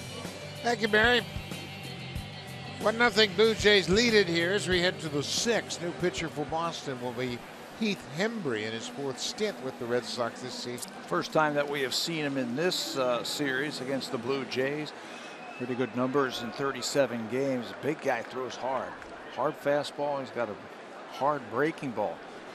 Averaging almost a strikeout an inning. He's going to come in for an inning, maybe 2, and throw it as hard as he can. High and deep to left, but it's going to hook foul into the seats. And kind of shown jumping on that first pitch. Edwin has 2 hits against Hembree. 2 hits in 6 at-bats. Both of those hits home runs. Well, he likes to come after you. Here's my fastball. Here's my breaking ball. And after that swing right there by Encarnacion, the whole infield is now going to play in a shift mode. Ground ball. Hope at third has it. Rights himself, throws to first in time. And they're glad that they did. After they saw Encarnacion open up his hips and yank that ball foul on the first pitch, Dustin Pedroia and Bogarts both shifted over on the left side of the infield, and the hit was taken away from Edwin.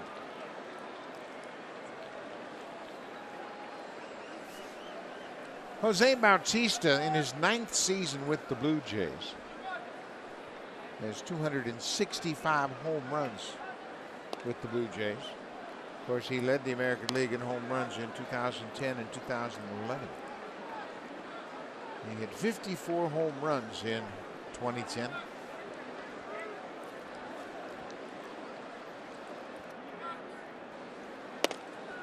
As a Blue Jay, Bautista is a 3-time Silver Slugger Award winner, which recognizes the best offensive player at each defensive position. He's won that award 3 times.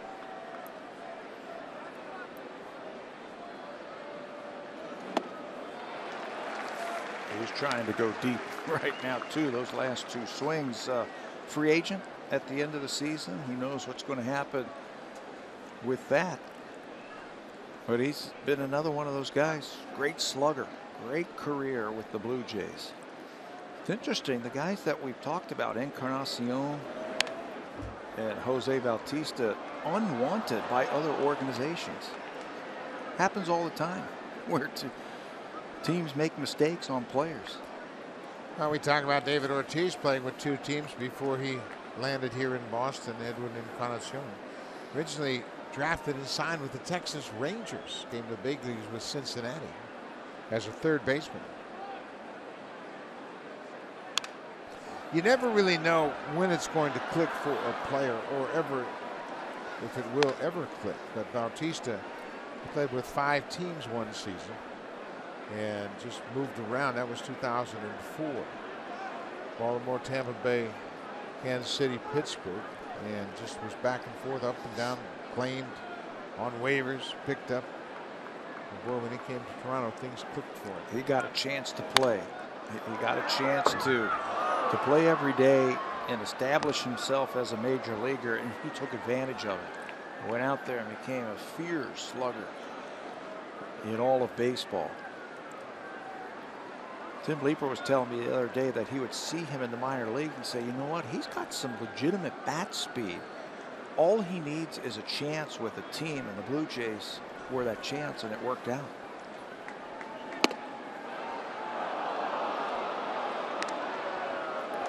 Two and two now, 1 out. We're in the 6th inning. The Blue Jays have a 1-0 lead.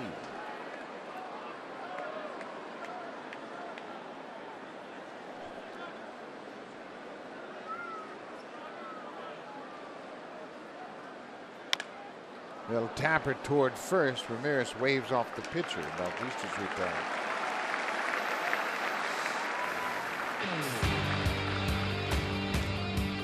Home Hardware and Building Center locations, proud partners of the Toronto Blue Jays. Homeowners helping homeowners with expert advice.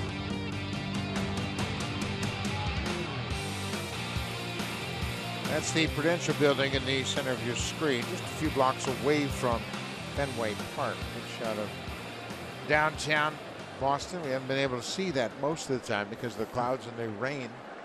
But things have lightened up here dramatically on this 3rd and final day.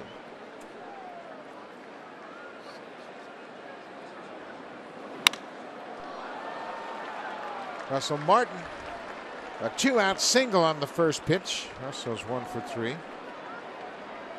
Blue Jays have 5 hits now. They only had 4 hits in the win last night. One of them has left the ballpark, and another one almost left the ballpark. Off the bat of the guy coming up to the plate for the Blue Jays, Tulowitzki. Troy Tulowitzki hit one about 3/4 of the way up the Green Monster in left center. And double in the 2nd inning. For Tulo, his 21st double of the season.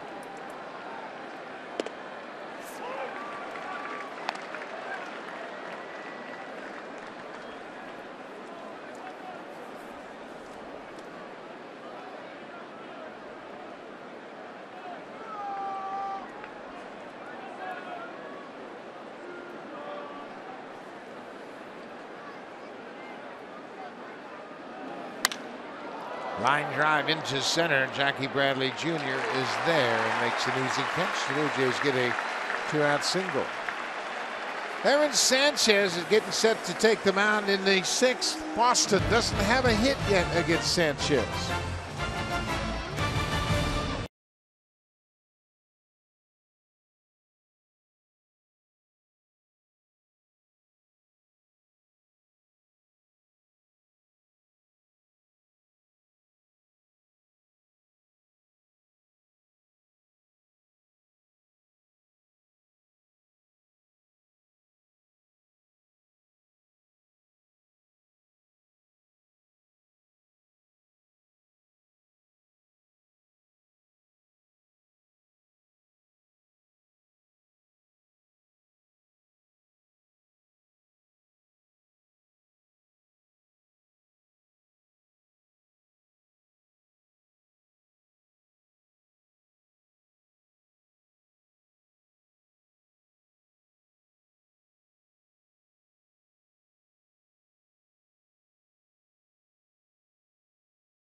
Devin Travis hit a solo home run in the 5th. That's the only run of the ball game. There have only been 5 hits in the game. Aaron Sanchez has had 5 terrific innings to start this ball game. The only walk was issued to Sandy Leon with 1 out in the 3rd.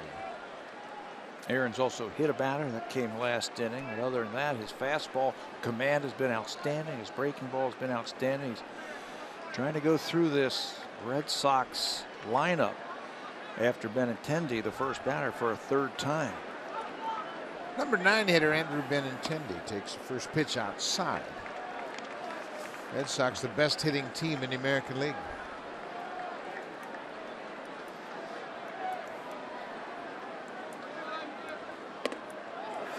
Tried to swing and went around.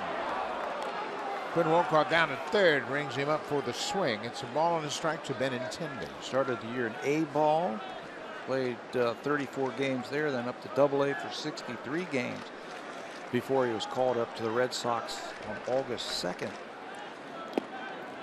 You can see he has an advanced approach at the plate. The way he strides, the way he takes those tough pitches, keeps his hands back.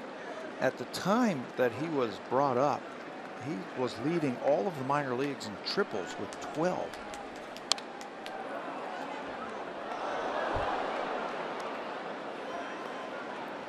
He also had 76 RBIs, and Chili Davis believes he's going to be a pretty good player.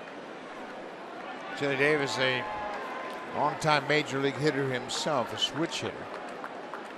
Now the hitting instructor for the Boston Red Sox.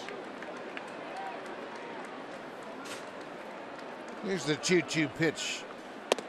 Lays off that high fastball.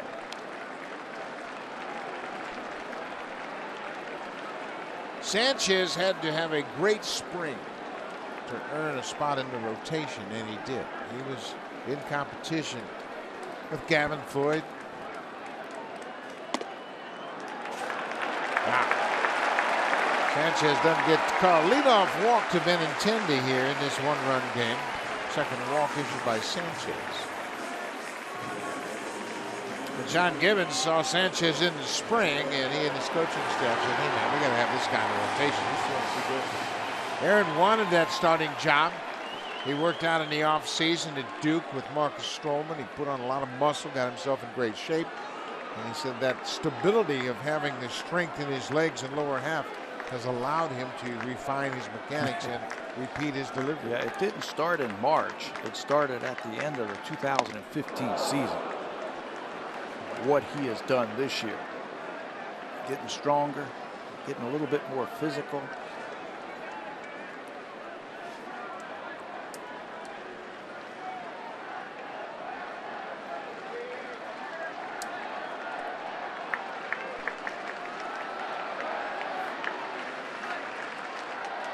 Pedroia hits it on the ground. Donaldson at 3rd, second for 1, back to 1st.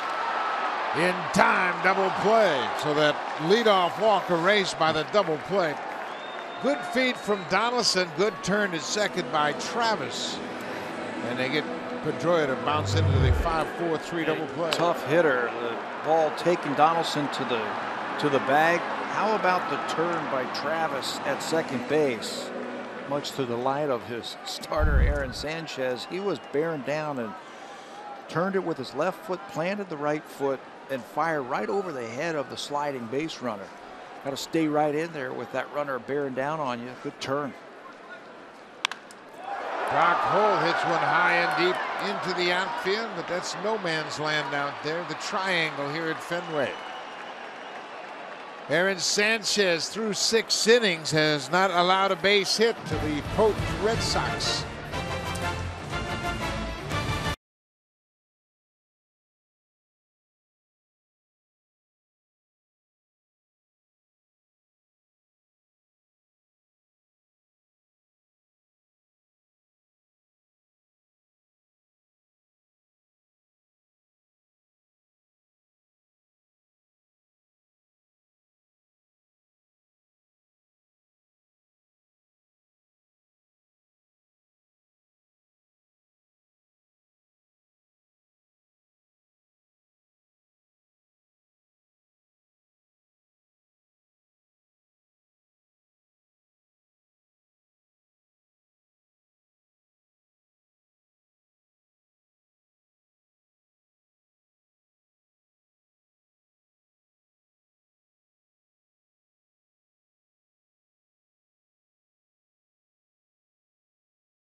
John Farrell out on the mound. He's got the baseball in his hand. That means that Keith Hembree is out of the game, and Robbie Ross Jr. will come into the game. What happened is the Blue Jays sent Michael Saunders to the plate as a pinch hitter. He was announced into the game before the pitch was ever thrown. So Saunders is in, Hembree is out, Robbie Ross Jr. on, and it's 1-0 game.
Jays on Sportsnet.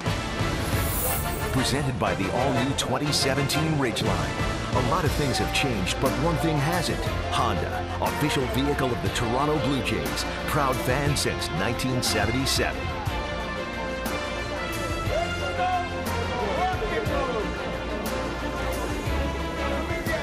Dogs on the grills, new pitcher into the ball game. Hembree is out. Robbie Ross Jr. in to face Michael Saunders, who has been announced into the game as a pinch hitter. A couple of good lefties in the pen for the Red Sox. This is one of them. Robbie Ross throws hard. Nice little breaking ball also. Lefties have hit 192 against him this year. That's the 10th lowest for all AL pitchers this season. So as soon as Michael Saunders was announced into the ball game by the home plate umpire Chris Guccione, John Farrell goes to the mound and goes to his lefty. 0-2 quickly to Saunders. Saunders batting for Melvin Upton Jr., who finished up 0-2.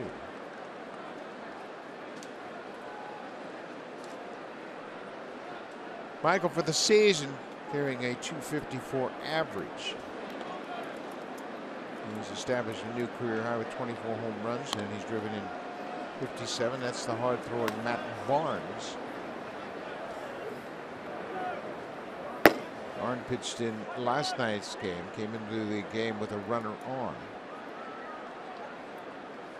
He was able to get out of the inning. Gave up an RBI base hit to Pilar.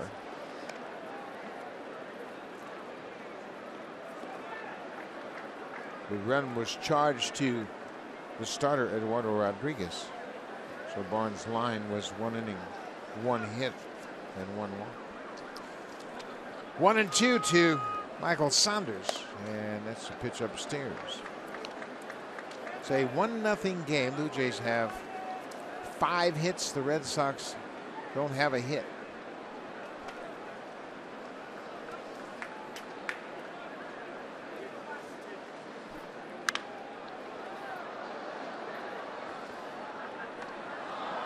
Detroit and Atlanta, it is still a 1-0 Braves lead, bottom of the 6th. Baltimore leading the Yankees 5-1 in New York, top of the 8th.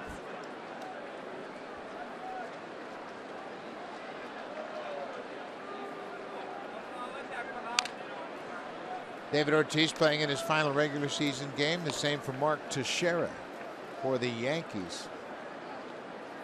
Teixeira started the game. He has been taken out of the game after going 0 for 3. So his career has come to an end with the Yankees. Top 5 Most home runs by a switch hitter in Major League Baseball history. Saunders hits it hard. Pedroia's on the outfield grass. He throws quickly in time to retire Saunders. What a year it's been for Joe Girardi in New York with the Alex Rodriguez stuff all season long. The injuries that they've had. Then Teixeira announces his retirement. They make a nice little run. They trade away his whole bullpen, basically. So you want to be a major league manager. Well, the Yankees will finish over 500. Coming into today's game, 84-77 record.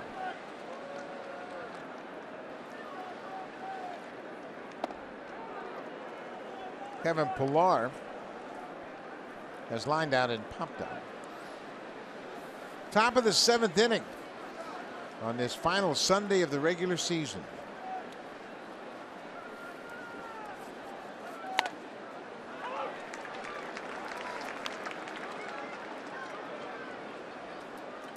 David Price, the starter for Boston, went 5 innings, allowed just 1 run.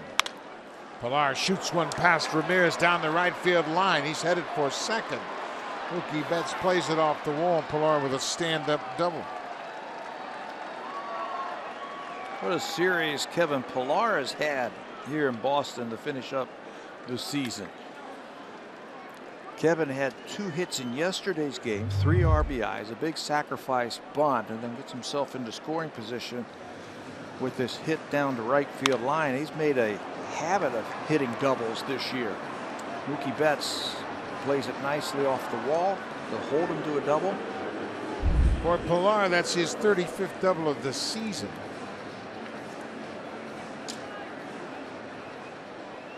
Comes with 1 out now. Ezequiel Carrera, the number 9 hitter.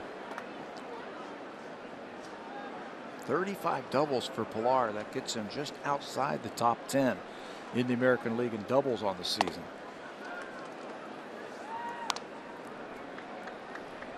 The leader, David Ortiz, 48 doubles this season. And the Red Sox, they're a doubles machine, and some of that has to do with the Green Monster. A lot of those doubles are home runs in other ballparks. For Boston coming into this game with 343 doubles. And we always talk about doubles keeping the pressure on a pitcher. Give up a double, you turn around, there's a guy in scoring position. Give up a home run, bases are clean. Yeah, always you're in the stretch. Those doubles that you mentioned, that's the highest percentage of hits for a team that are doubles in baseball. It's the highest figure for the Boston Red Sox since 2013. Outside. Looking at the National League wild card race, the Pirates lead the Cardinals 2-1 in St. Louis. They're in the 6th inning. Meanwhile, out in San Francisco, the Giants lead the Dodgers 5-1. So the Cardinals are a game behind the Giants for the 2nd spot in the wild card race. The Mets, and you mentioned this yesterday, what a job Terry Collins has done with the Mets, considering all the injuries and all the different position players they have lost and moved players in and out. And Jose Reyes, he's gone over there and sparked the team late in the season. He gets my vote for manager of the year. Doing it all under the microscope of New York, too. Ferrer hits it back to the mound.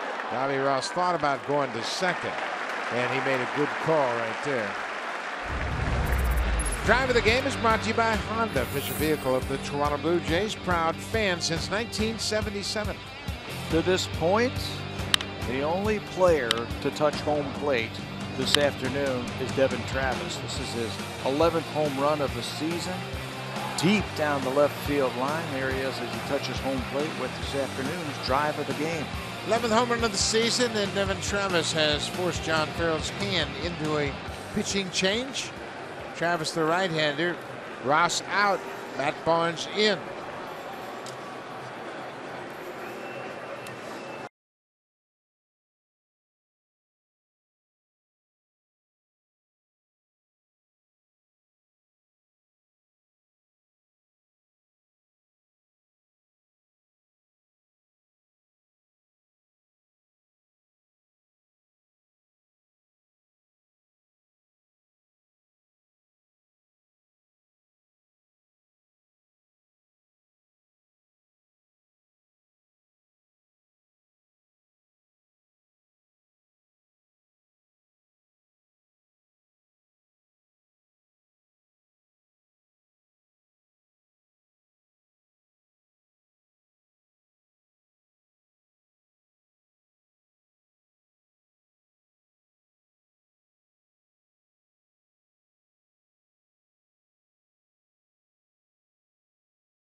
broadcast is presented by authority of Rogers Blue Jays Baseball Partnership and may not be reproduced or retransmitted in any form.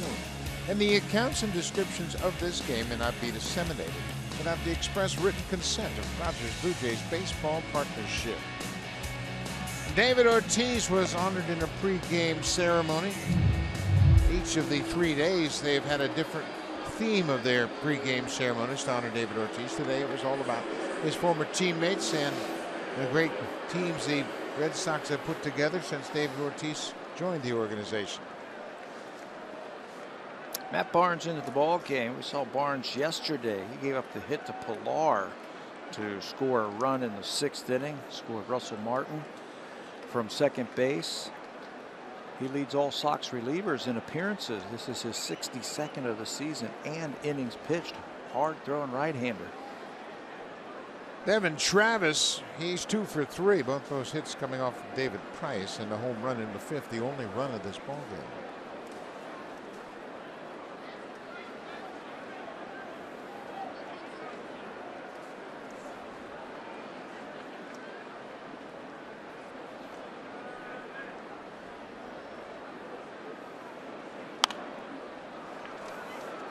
Devin Travis in his 2nd season with the Blue Jays, but he has just played 162 games in total. And Pat, if you took those numbers and spread them across a full season, I think you'd be very pleased with those numbers he puts up. For a second baseman, for sure I would take it. A 301 average, 18 home runs. He's produced 84 RBIs and a 342 on base percentage. For sure you would take that for any second baseman. It's a high fly ball to center. Jackie Bradley Jr. cruises back to the edge of the warning track and makes the catch. So Barnes comes in to close out the Blue Jays in the top of the 7th. Aaron Sanchez, he's handcuffed the Red Sox all afternoon. Boston still looking for their first hit of the game.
Aaron Sanchez has been lined up for this start for quite a while, and he's made the most of it.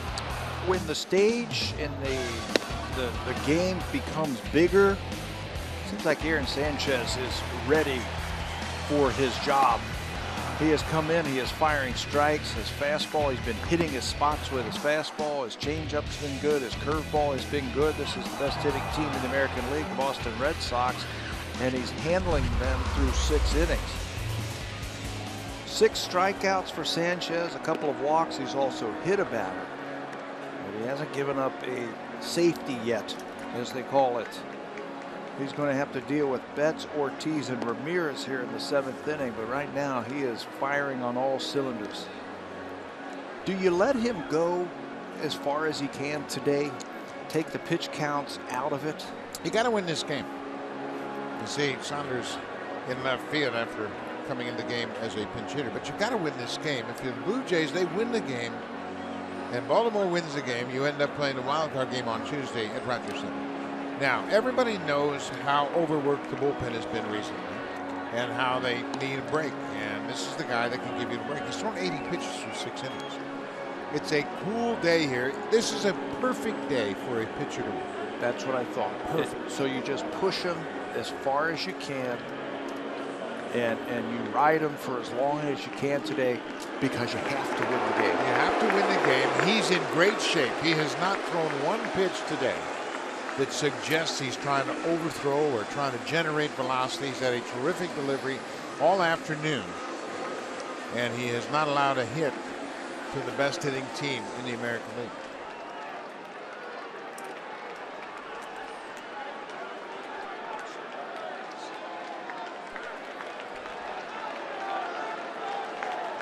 So here is Mookie Betts to start things on.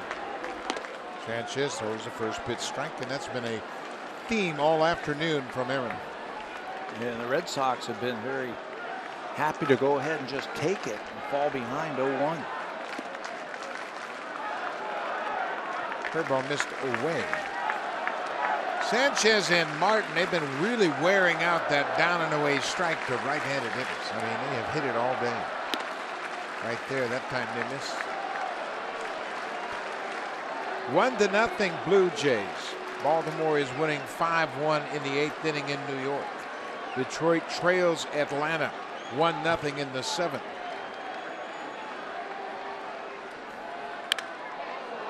Pulled foul.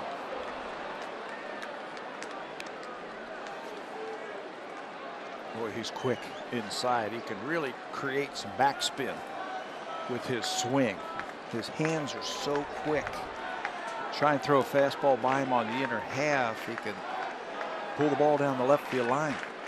Betts is just 23. He'll turn 24 on the 7th of October. We got to that outside pitch. Mookie Betts is a very accomplished bowler. He's actually bowled in professional tournaments, and he has bowled several 300 games. I think six 300 games.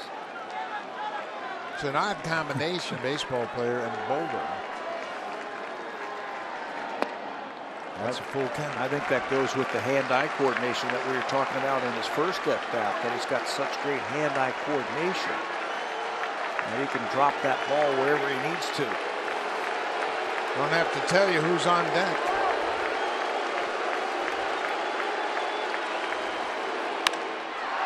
Line to Tulowitzki. Boy, there's one of those backspin line drives. That ball was rising as Tulowitzki caught it at short.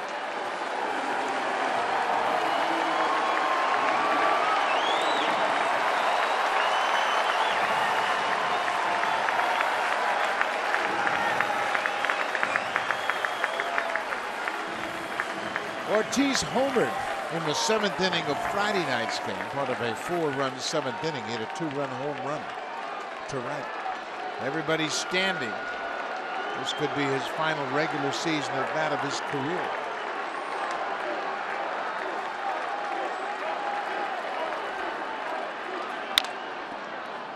He goes after the first pitch. Ortiz has struck out both times this afternoon against Sanchez. So he didn't want to get to 2 strikes. He was swinging right away. You know what he's looking to do. Something on the inner half that he can pull. The ball is in the air. Pilar with a long run. He'll get there and make the catch. Ortiz hit it toward the end of the bat. He flies out to center. That just shows you the type of fastball that Aaron Sanchez has. His fastball has got great movement to it. David Ortiz is right on the plate. there's no room for error if you're the pitcher in a one-run game. But if you can throw your fastball and get that great sink to it, he's not going to square it up. Watch where this pitch dives away, and Ortiz, he just can't get to it. Some weak contact into the outfield.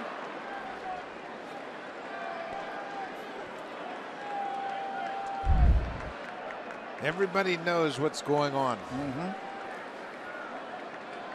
2 outs, bottom of the 7th. Hanley Ramirez is 0 for 2 with a strikeout.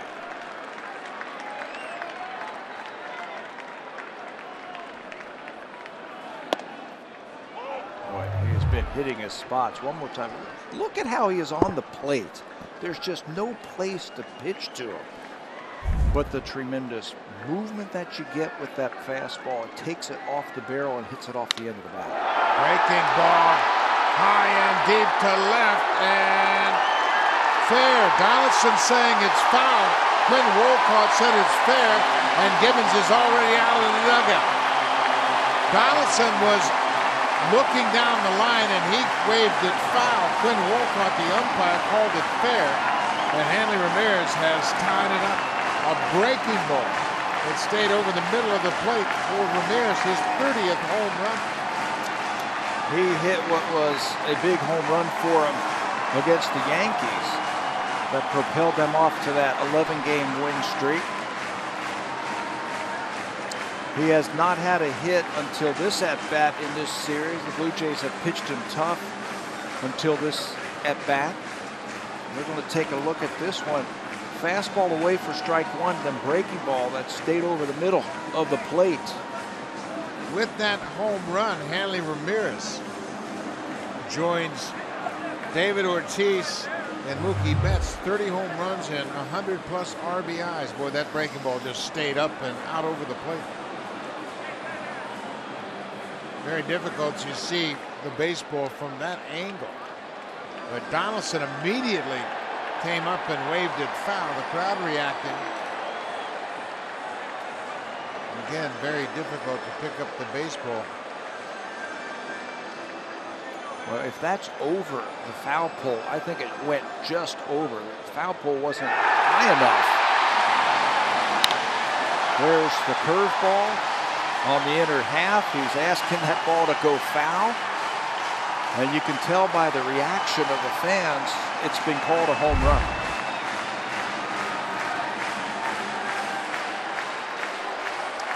This replay review is powered by Samsung. They had a review, they looked at it, they confirmed the call on the field as a home run. That's the first hit for Boston. Now, if you're Aaron Sanchez, you saw the reaction he had thinking that ball was foul. Get back into the moment. This is where you don't want to come unglued because of a home run, the first hit of the ball game. It's a tie game. It's 1-1. Both runs coming on home runs. Bogarts, a base hit to left.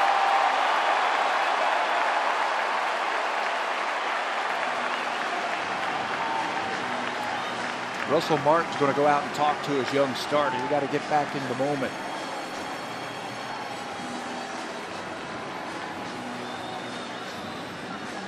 Third base umpire Quinn Wolcott called the call, and he and the crew chief Brian Gorman, after conferencing with New York, and you can see the disappointment from Sanchez.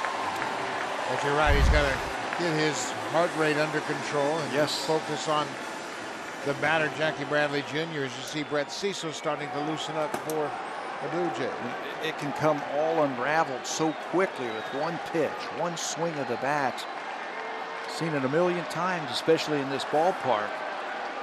This is where you want to slow things down. Aaron gets ahead of Bradley with a fastball. Sanchez no hit to Red Sox, 6 2/3. And then Hanley Ramirez connected on a breaking ball for his 30th home run to tie the game at 1.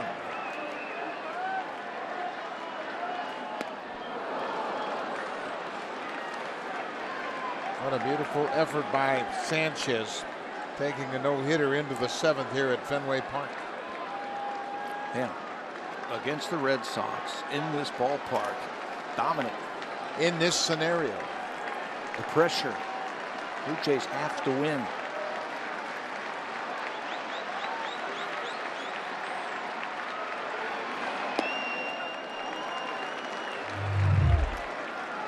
Hanley Ramirez is an outstanding hitter. Reminiscent of the Fisk home run. He might have thought it was foul. He held on to that bat a long time. The Orioles have a 5-2 lead, top of the 9th in New York. There goes Bogarts. Ball is hit in the air. Shallow right field. Pereira coming in. He calls for it and makes the catch. The inning is over. But Aaron Sanchez took a no-hitter into the 7th. Gives up a 2-out home run to Hanley Ramirez, and we're tied as we head to the 8th.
Yes, and here comes the manager, and that's the last thing Aaron wants to hear from John Gibbons is nice job. Aaron wanted to stay in this game. I can guarantee you that.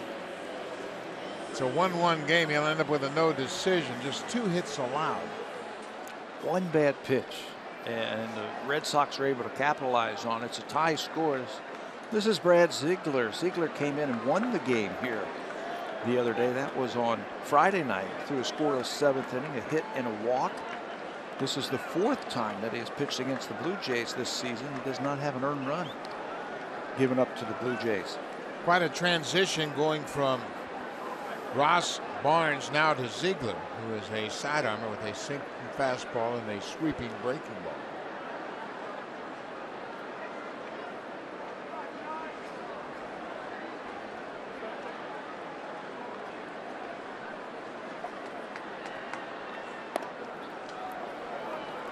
Josh Donaldson walked his first time up. He has lined down and flied out. 0-for-2. Be a nice time for his 100th RBI. With one swing of the bat. I was thinking the exact same thing. That's down the right side and foul.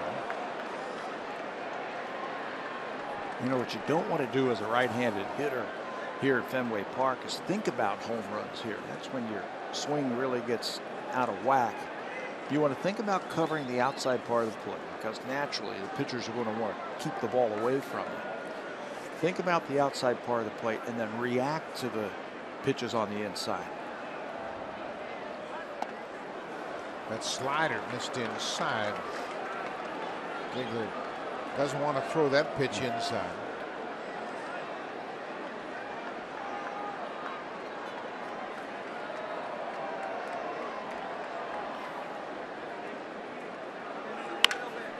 Line drive, that's going to get down and go past Bradley up against the wall. Donaldson will stop at first. A ringing long single off the Green Monster.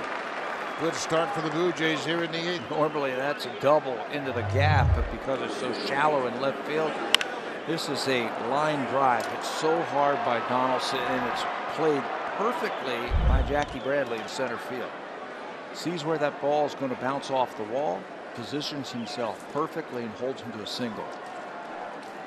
Leadoff man's aboard in this 1-1 game. The Blue Jays have now recorded 7 hits to just 2 for Boston.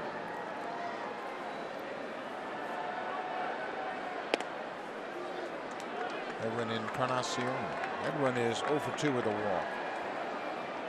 He was 1 for 3 last night and 0 for 5 in the opener.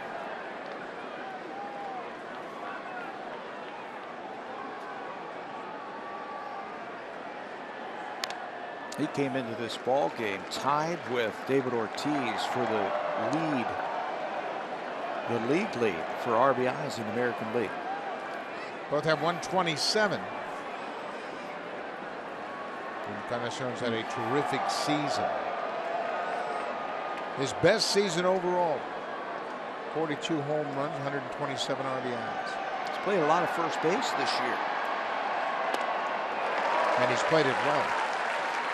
Today he's making his 74th start at first base, which has really served him well in this his free agent year. Certainly playing first base opens up another 15 teams for him. Say, hey, he can play it, and he plays it well, like you said. Got to make Ziegler get the ball up. Breaking ball outside. It's 2 balls and 2 strikes. We're in the 8th inning. Another terrific game here at Fenway Park. Marlo Hale, Pete Walker, John Gibbons all talking over their options here.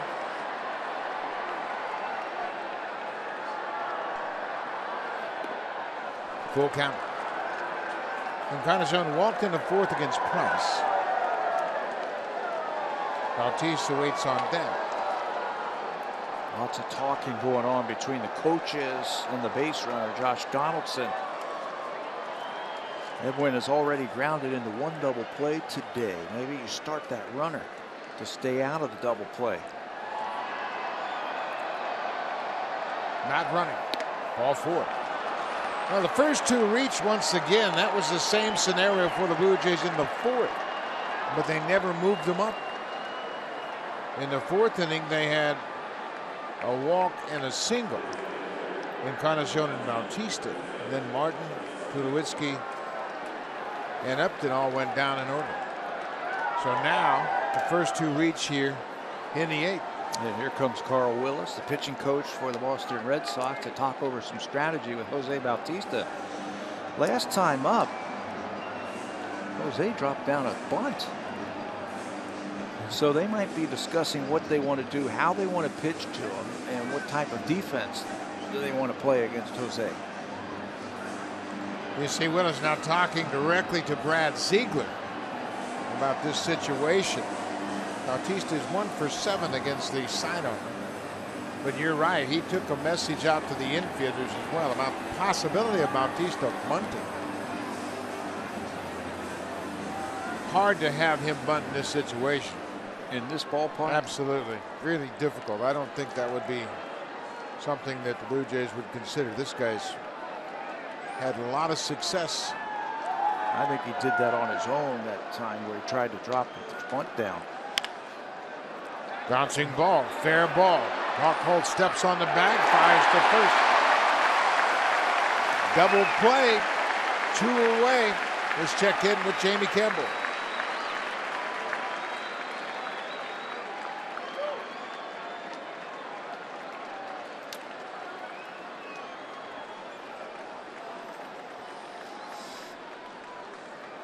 Well, while that has happened, the Orioles and Yankees have gone final in New York. Baltimore winning 5-2.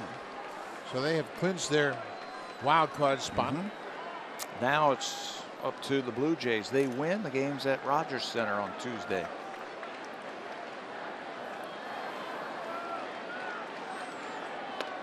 Breaking ball for strike one. Encarnacion is at second base. Holt stepped on third to force Donaldson and then fired across the diamond to complete the double play. Brock Holt's had an impactful run against the Blue Jays. Martin hits it on the ground. It's going to be a tough play for Holt, and he has no play. Russell Martin with a swinging bunt up the third baseline. Encarnacion moves to third. How about this inning? The Blue Jays have had a ringing single off the wall, a walk, a double play, now a bunt, basically a swinging bunt. Holt was deep at third, and he made a wise choice here. Yeah, 5-3 double play too, where the third baseman Ted steps on the bag and throws across the infield. Now a swinging bunt. And now you get Tulowitzki at the plate. Tulo has hit the ball hard a couple of times this afternoon. He had a double high off the green monster in left center his first time up, and then he lined out to Jackie Bradley Jr. in center field his last time up.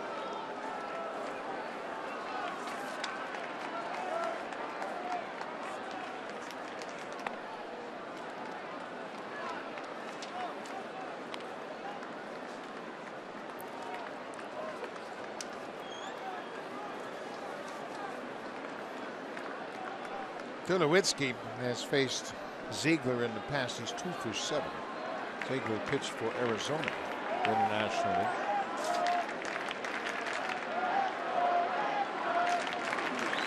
Inside off the plate. 2-0.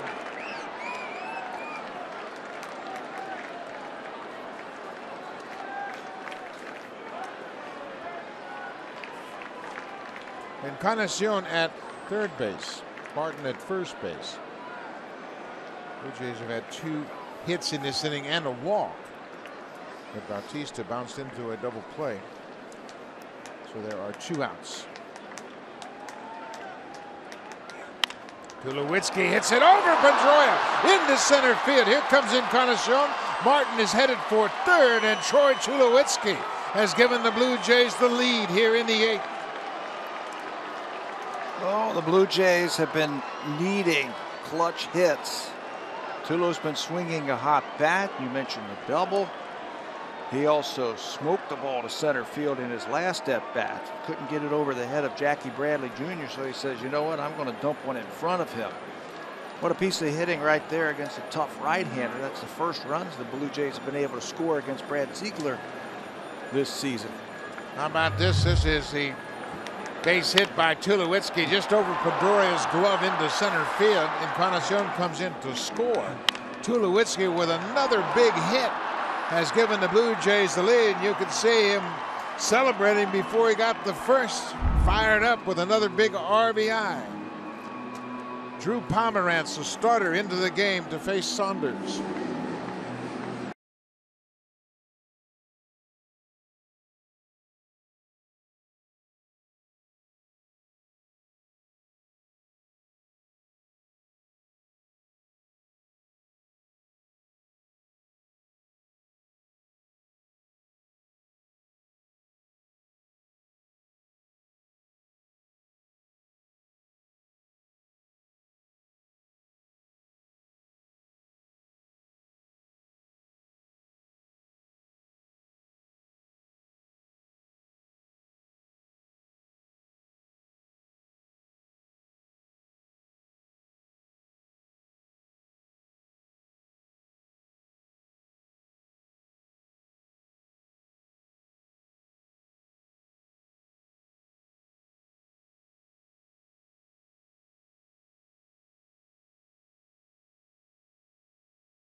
a day, roaming the U.S. on a Share Everything plan, and you can use your phone just like you do at home in over 100 destinations around the world.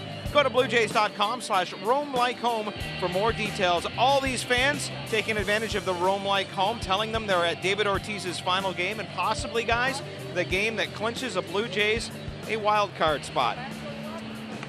Drew Pomeranz into the game, and he has been a starter. You can see he's made 30 starts. He had plenty of time to warm up, obviously. Boston, very important game for them as well. Cleveland beat Kansas City today, so that gives Cleveland 94 wins. Boston has 93 wins as we speak. So the game tomorrow would be Cleveland's extra game. They'd have to play that. Well, they wouldn't have to play that now if Boston loses. And if Detroit loses and the Blue Jays win, then the game doesn't mean anything. Yep. So now that we have that sorted out, Michael Saunders gets to face Drew Pomeranz. Drew Pomeranz, Red Sox really wanted him. They gave up one of their best prospects, Anderson Espinosa, to San Diego to acquire him. Saunders takes one low for a ball. Martin's at third. Tulowitzki's at first. 2 outs. A run in here in the 8th. Aaron Sanchez, he's the pitcher of record. He completed the 7th inning. So he is in line for the win if the Blue Jays can hang on to this lead. Well, straight off the mask of Leon. Michael Saunders has had a big season hitting lefty pitching. Big improvement over the final year. He's hit .280 versus left-handed pitching this season with 8 home runs.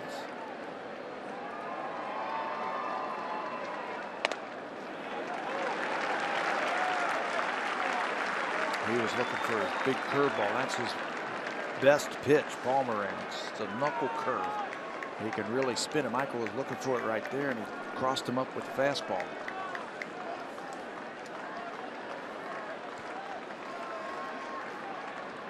1-2. Another fastball. Pomeranz is the 5th pitcher to work for the Red Sox.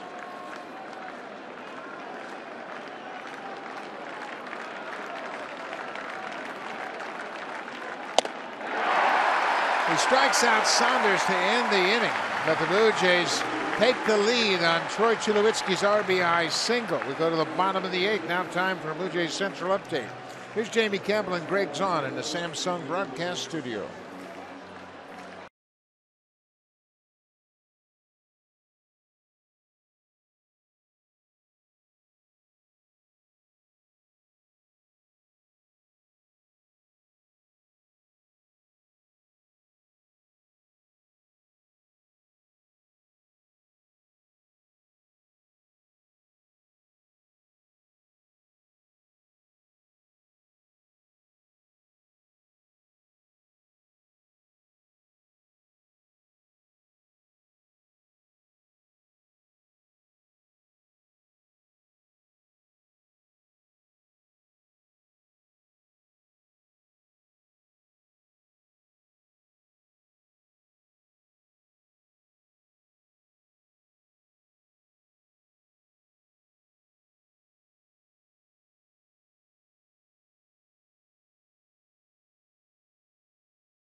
87 pitches. He didn't give up a hit until 2 outs in the 7th. That was a home run to Hanley Ramirez.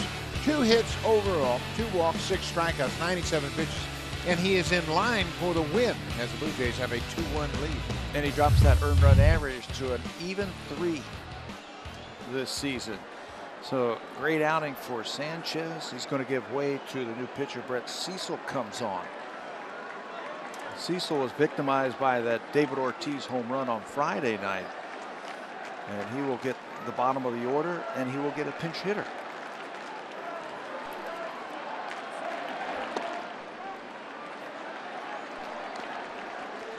Brett Cecil's 54th appearance of the season. ERA just under 4.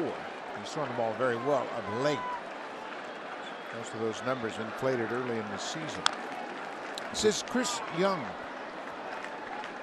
Young is batting in the catcher spot. That was the pitch that has really taken him to the next level. He's spinning that hard curveball again, getting his share of strikeouts.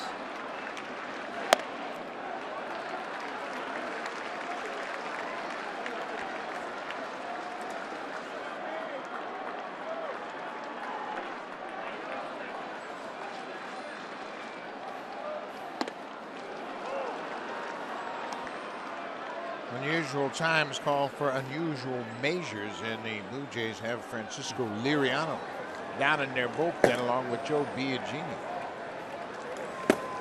The Orioles have won. With a base hit into right. Chris Young with a little flare into right field. Well, that's what he does. He hits left-handed pitching. John Farrell sends him up there, and he stays back on that curveball. That was not a good curveball from Brett Cecil. That one just spun up there and stayed over the middle of the plate. Spike curve, it's up. It's not hit hard, but it's up, making it a little bit easier for Young to get to it.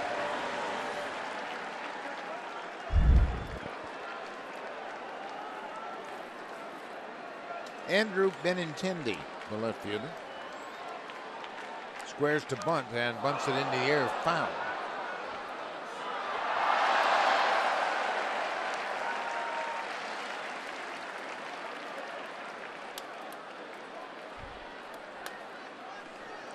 Benintendi has flied out and walked in his 2 plate appearances.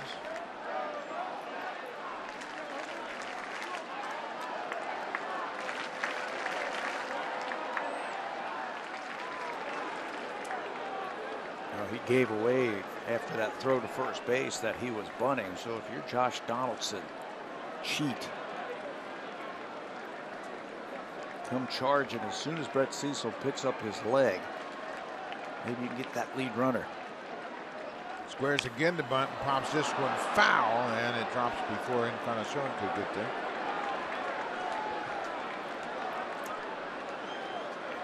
Oh, 0-2 to Benintendi. And you know what? When you're a big power hitter in the minor leagues, they don't ask you to bunt very often, and I doubt that he has been asked to sacrifice too often in his young professional career. So Cecil's ahead 0-2.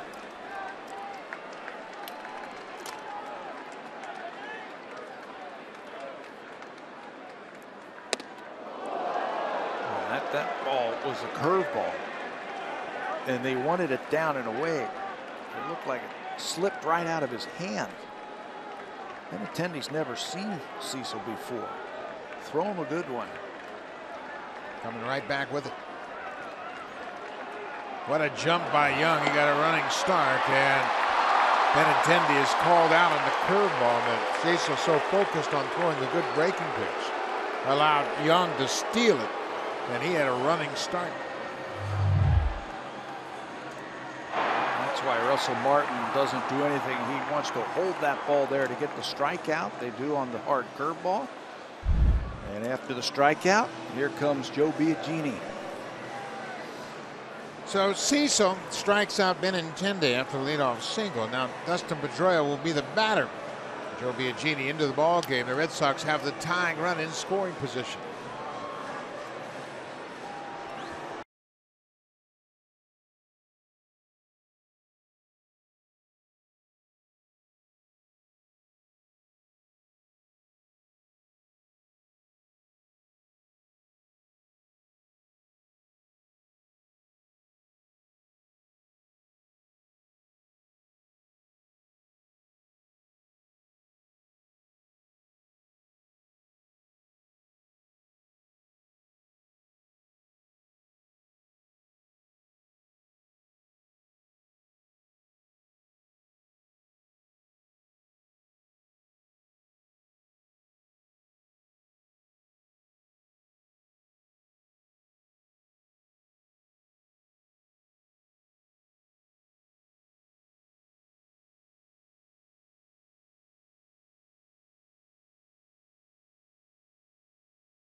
Game here at Fenway Park. Joe Biagini making his 60th appearance of the season. This is rookie season. Biagini was the losing pitcher on Friday night in that 5-3 Red Sox win. So Tulowitzki with the last bit of instruction to Biagini. Chris Young is at second base. He represents the tying run here in the bottom of the 8th. Dustin Pedroia. He's gone 0 for 3 this afternoon. 0 for his last 7 after a 3-hit game in the opener on Friday night. Biagini taking over for Cecil.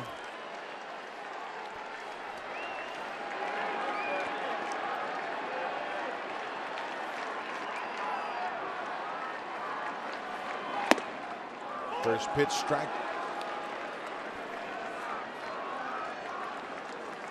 Joe's done a very good job at stranding inherited base runners. He's allowed just 5 of 25 to score. And they have brought him in big situations, and as the season goes along, he's been pitching in bigger situations.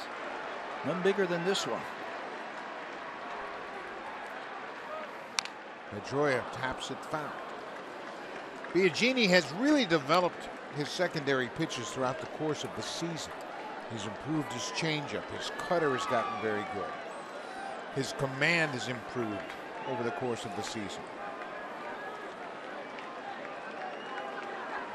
He's thrown 67 innings. He went 49 straight games before he allowed a home run. For a young player, he doesn't seem to get rattled in these big situations either.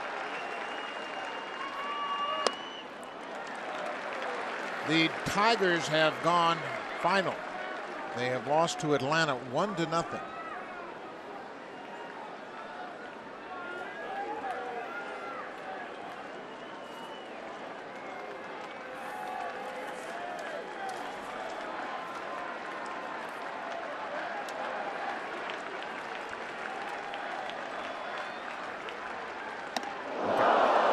So the Blue Jays will be in the wild card game. Now it's just a matter of where it will be played.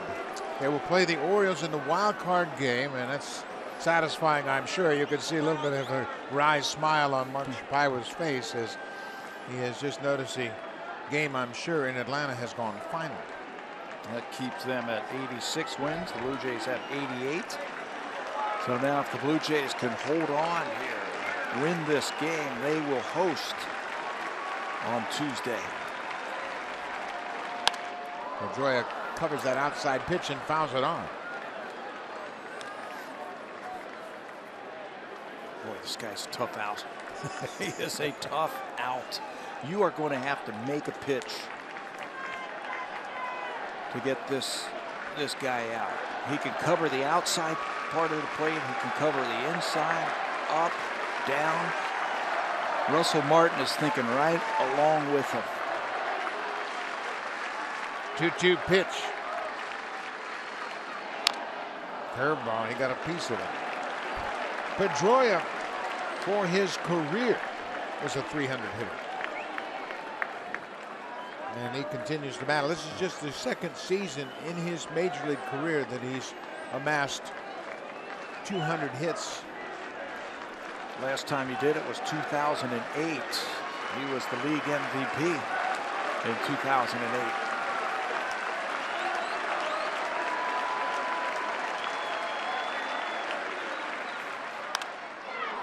What a battle. Dustin Pedroia, Rookie of the Year in his first season, MVP in his second season. This is his 11th year with the Red Sox. And I like that Russell's gone out to talk to Biagini. When you play a team 19 times, there's no secrets. Everybody's stealing signs from everybody. So now with 2 strikes, a couple of tough pitches from Biagini fouled off, Russell Martin goes out there. They're either changing the signs or he's verbally telling Joe what he wants to see right here.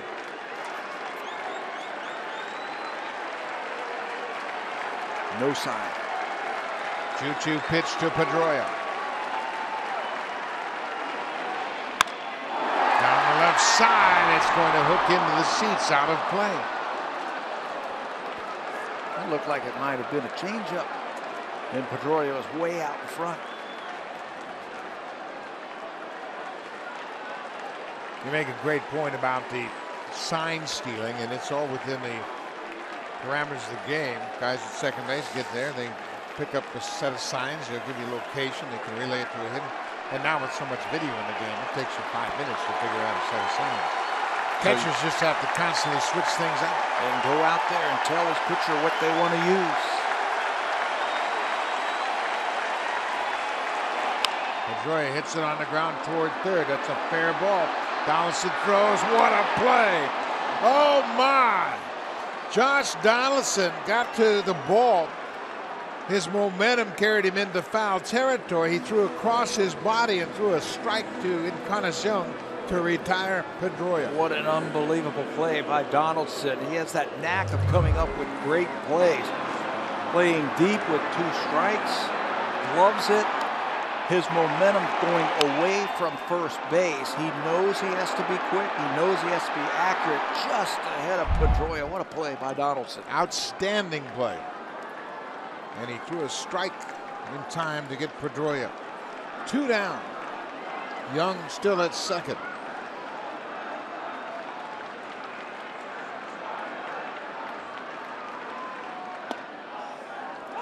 Don't you think Young could have moved up to third on that play once Donaldson made the play? Just bounce, bounce, bounce with him, and then he could get over to third once he threw that throw. That's a reactionary play. You have to think about it before it happens. You bounce off. Josh didn't have time to catch the ball and look the runner back, so you get as much as you can. And as soon as he sees him wind up the throw to first base, you can walk to third.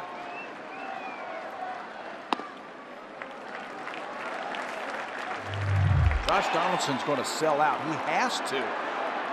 He knows that's going to be a fair ball. He's got to sell out, do everything he can to get that runner at first base.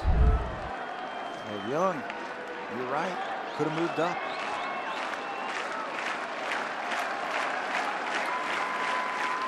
Rock Holt fouls it back. Biagini's ahead 1-2. Nestor Pedroia is still upset. I want him on my team. What a battle he put up. Donaldson made a terrific play to throw him out at first. 2 great ball clubs going head to head here. Final day of the season. What a job by Biagini. Joe inherits a runner at second. Gets out of it. Nice play by Donaldson.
2-1 lead here in Boston. The Blue Jays are in the wild card.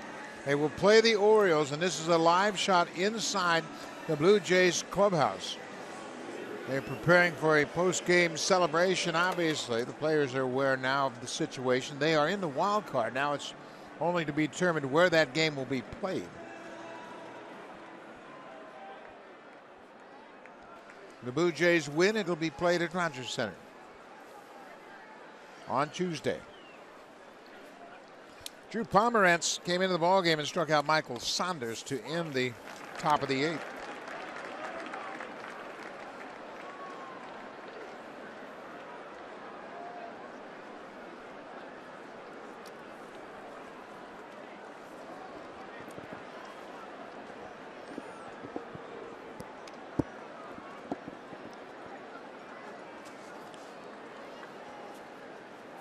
The Cleveland Indians beat Kansas City today. They have 94 wins. So if the Red Sox lose this game, the division series will start Thursday in Cleveland. Boston playing Cleveland. The wild card winner will play the Texas Rangers. And wouldn't that be fun? The Blue Jays are in the wild card, and if they can win that game, the wild card game, take on the Texas Rangers. You don't think there might be some payback in that series? Well, it sounds as though that game, Cleveland and Detroit, is not going to take place. There's no reason for that game to play. If Boston loses, the Indians have home field advantage.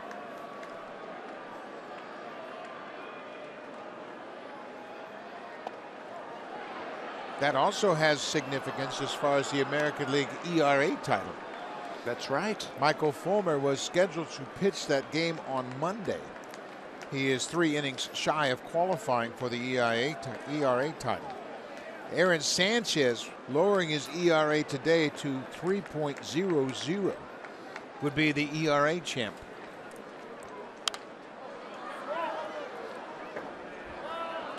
Aaron is in line for the win. That would give him 15 wins against 2 losses. 15-2. I think that might be a team record also for winning percentage, best winning percentage. Pilar is called out. Let's check in with Jamie Campbell.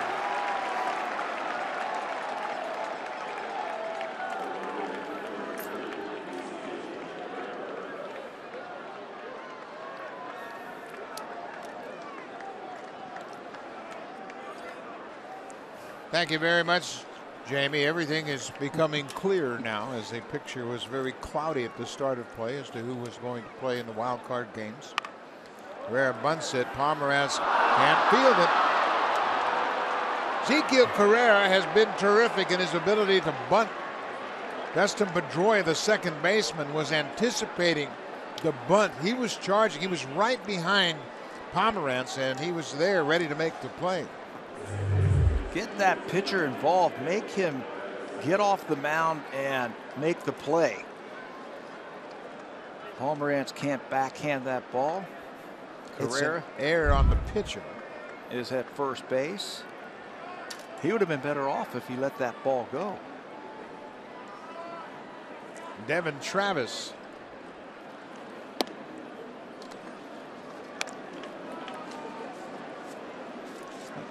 Well, the Blue Jays got to the postseason last year, and they are prepared to celebrate a second consecutive trip to the postseason. The champagne is on ice in the Blue Jays locker room. Travis drives this one into right. Mookie Betts, the right fielder, is there. He makes the catch.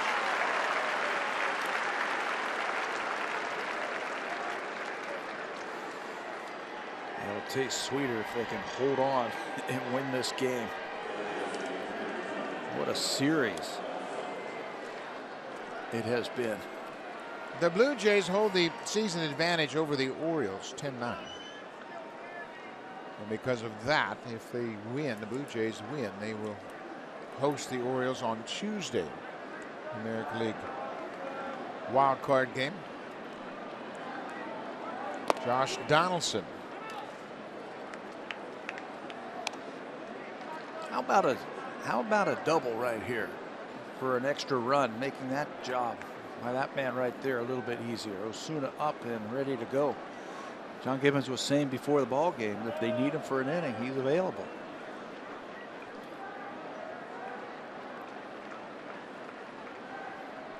Josh is sitting on 99 RBIs. 99. A double to right center field. I want to see it. Trying to become just the second Blue Jay hitter to drive in 100 in their first 2 seasons as a Blue Jay. Joe Carter did it when he came to the Blue Jays from San Diego. Carter had 4 consecutive 100 RBI seasons. 2 balls and no strikes, 2 outs.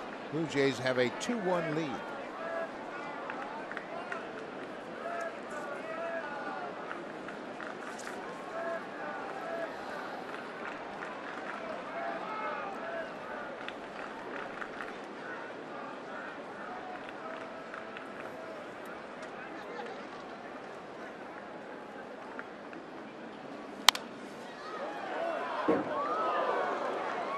Aaron Sanchez, allowing just 1 run over 7 innings, has now allowed 1 earned run or less in 15 starts this season. Today was his 30th start of the year. 7 months ago, we weren't even sure if he was going to be in the starting rotation.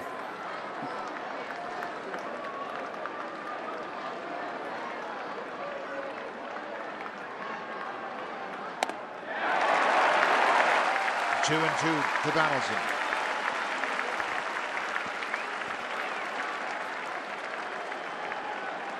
This has been quite a roller coaster ride emotionally for the Blue Jays since the start of September. Mike Shapiro, president of baseball operations for the Blue Jays.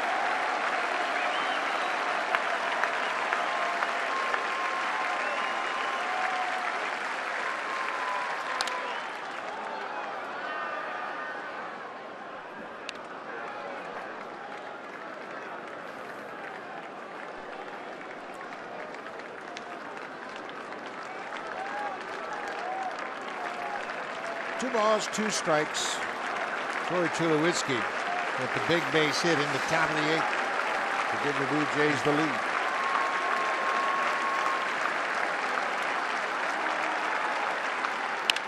Donaldson drills it to center field. Bradley is there and he makes the running catch. Donaldson lines out to the center fielder. So we'll go to the bottom of the 9th. The Blue Jays with a 2-1 lead. Betts, Ortiz, and Ramirez to face Ortiz. Power against power when we come back.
Club, as they have had a real roller coaster ride.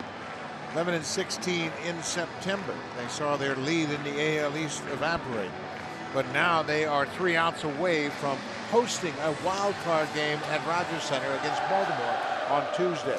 Came into the month of September leading the division. You mentioned the record that they had in September. It's been an unbelievable week if you've been a Blue Jay fan. The roller coaster ride, 3 tough losses on Monday, Wednesday, and Friday. Some big wins, including yesterday's win. And now Roberto Osuna trying to get a big save here to win this series and get them back to Toronto for Tuesday's wild card game. Osuna's 35 for 41 and save opportunities this year. Right-handers have hit 172, 240 for the left-handers, and he's got to face the best the Boston Red Sox have to offer. That is Joaquin Benoit, who is on crutches, prepared to join in the celebration here inside the locker room.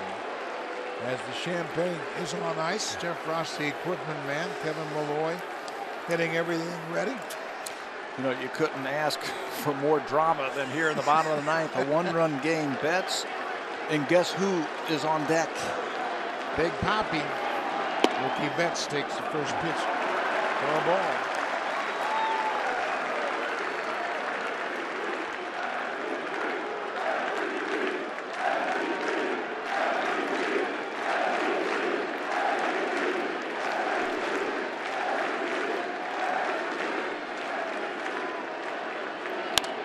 Fouls it back. Roberto Osuna certainly has had some tough outings lately, but when you look at his career, he has 55 career saves. He's among the franchise leaders in save percentage through his first 55 saves. And Billy Koch, 87%. B.J. Ryan. He's ahead here, 1-2. Just his second year in the big leagues. He's young, but he's talented.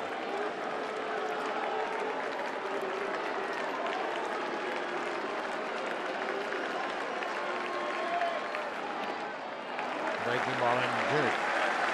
I'm telling you what, if baseball doesn't mimic life, I don't know what it does. But Big Papi, David Ortiz, final game. And here he is standing on deck in a 1-run game in the 9th inning.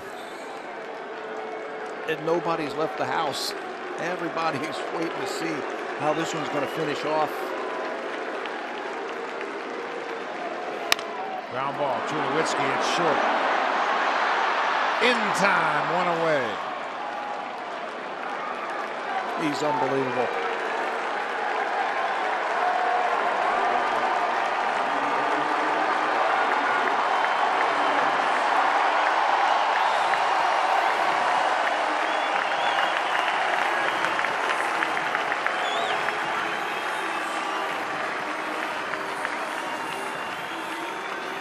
This very well could be the final at bat for David Ortiz in a regular season game at Fenway Park. He has some words for Russell Martin. Interesting.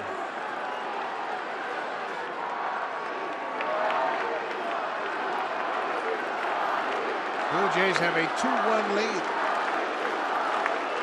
Jays, of course, playing in the dramatic shift. Carrera deep in right.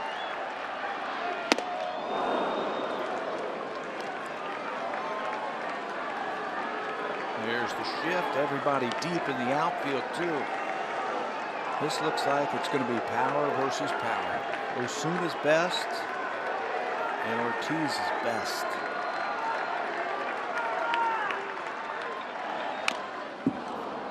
Oh, and 2. Blue Jays playing for the home field in the wild card. They win it, they'll host the Orioles.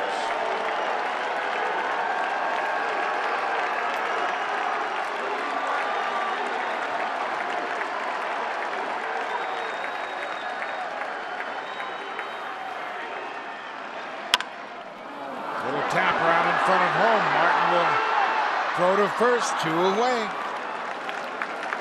Little squibber off the end of the bat.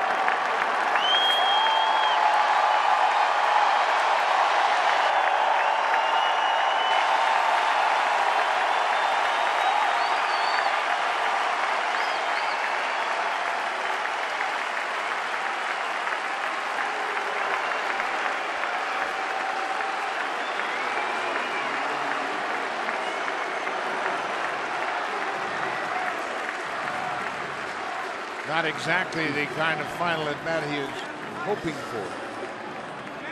But a special weekend for David Ortiz and his family. He'll have some more in the playoffs. That's not the end. Russell Martin did a good job of slowing everything down, knowing who the runner was. You're not out of the woods yet. Here comes another 30 home run hitter for the Boston Red Sox. First time in franchise history they've had 3 players hit 30 or more home runs and drive in 100 or more. Ortiz, Betts, and Ramirez. His home run came in the 7th.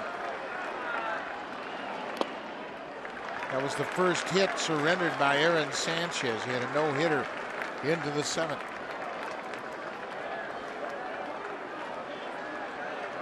Jose Bautista got some big hits for the Blue Jays down the stretch. Joe Biagini, some big outs. Donaldson, a terrific defensive play here this afternoon. Popped back out of play. Stay out there. Stay out there. Jay Happ, Marcus Stroman, part of the best starting rotation in the American League. A unique distinction, leading the league in innings pitched as starters without throwing a complete game. First time it's ever happened in Major League history.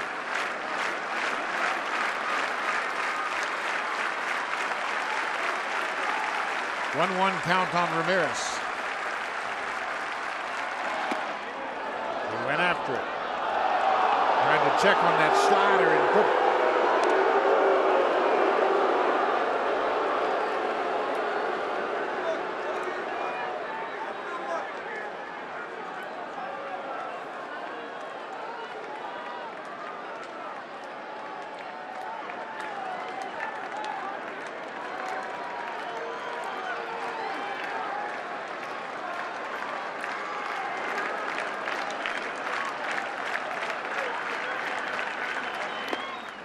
Laid off that breaking ball. He really wanted to strike out there. He's trying to guide that ball to the outside corner. Given what he's been through lately, I think he'll be satisfied to get any kind out right now. Yeah, anything. Fastball away, you're going to try and kick the ball into the big part of the ballpark. Ramirez's home run was on a hanging breaking ball. Another breaking ball, and Ramirez wouldn't chase. 3-2, 2 outs. We're in the bottom of the 9th. Osuna trying to close it out.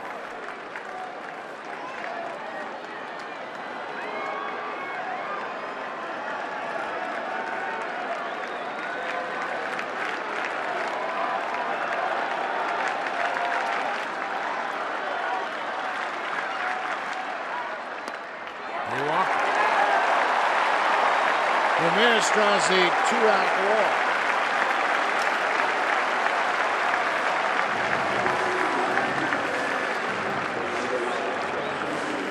He's trying to stay away from his power. He ended up walking him. He was behind. Ramirez was 1-2 and then fought for a walk. Thought they might pinch run for him here. I want to remind you the Blue Jays are playing for the home field advantage in the wild card game that'll take place Tuesday. If they win, they'll play at Rogers Center against the Orioles. Ramirez at first, 2 outs, Xander Bogaerts.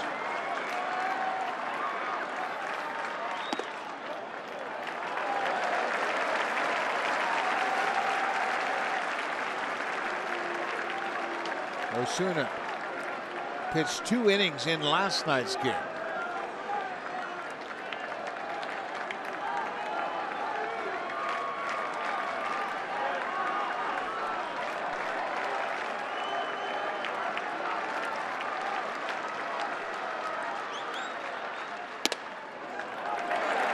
Another ball, they're not chasing that breaking ball.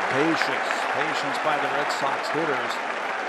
Roberto, 21 years old, mature beyond his years. Just slowing things down to his pace. Take a deep breath and make a pitch.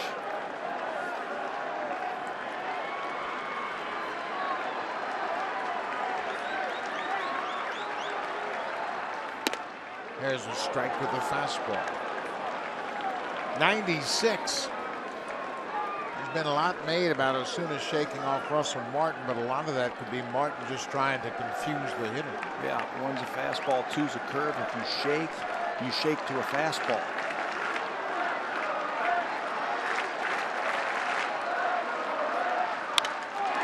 Line drive into center. Pilar playing on a hop. Ramirez moves to second. Bogart's second hit of the ball game. And just the second in his career off of Roberto Osuna. He fell behind 2-1. He had to come in there with a fastball. And Bogarts is a great hitter. Well, the infield has come to the mound after this base hit by Bogarts. You see, he stays on that pitch away and rips it into center. All the infielders converging around the mound to offer encouragement to Osuna. And Encarnacion is the last one to leave. Outfield was deep. Now they've come in a few steps with that tying run at second base. Jackie Bradley Jr. 0 for 2 was hit by a pitch from Sanchez in the 5th.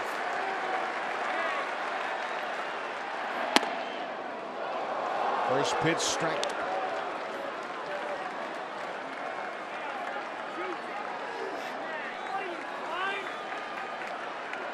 There are never easy games for the managers.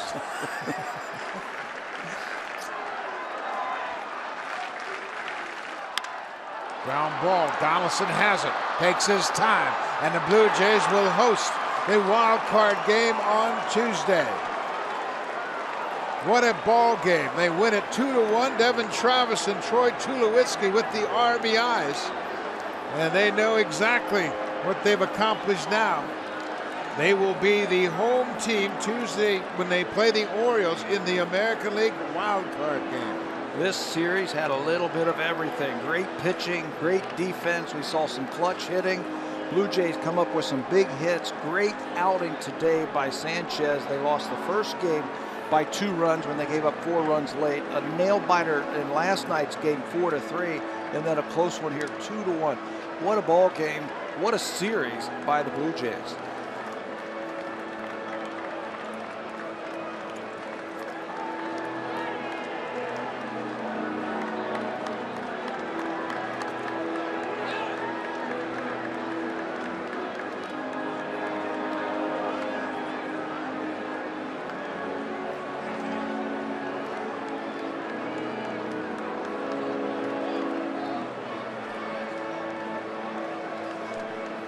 Mark Spira, in his first full season at the helm of the Blue Jays, knows his team's going to play the Orioles in the wild card. Congratulations to all the players, the coaches, the manager. A tough season, and now they have earned the right to play in the wild card game. Edwin Encarnacion, with his career year, set a new high in RBIs, tied his career high in home runs. Aaron Sanchez wins his 15th game, and he was outstanding this afternoon. You could tell it. You could tell it from the time he took the mound that he had his game face on, and he was putting that fastball where he needed to. Remember who he was pitching against. The best offensive team in the American League in their home ballpark, and he was up to the task. Here he is right there, happy to get that win. Looks like he's going to win the ERA title in the American League. Congratulations to the Blue Jays. Do you know how hard it is to come into Boston and win a series? The pressure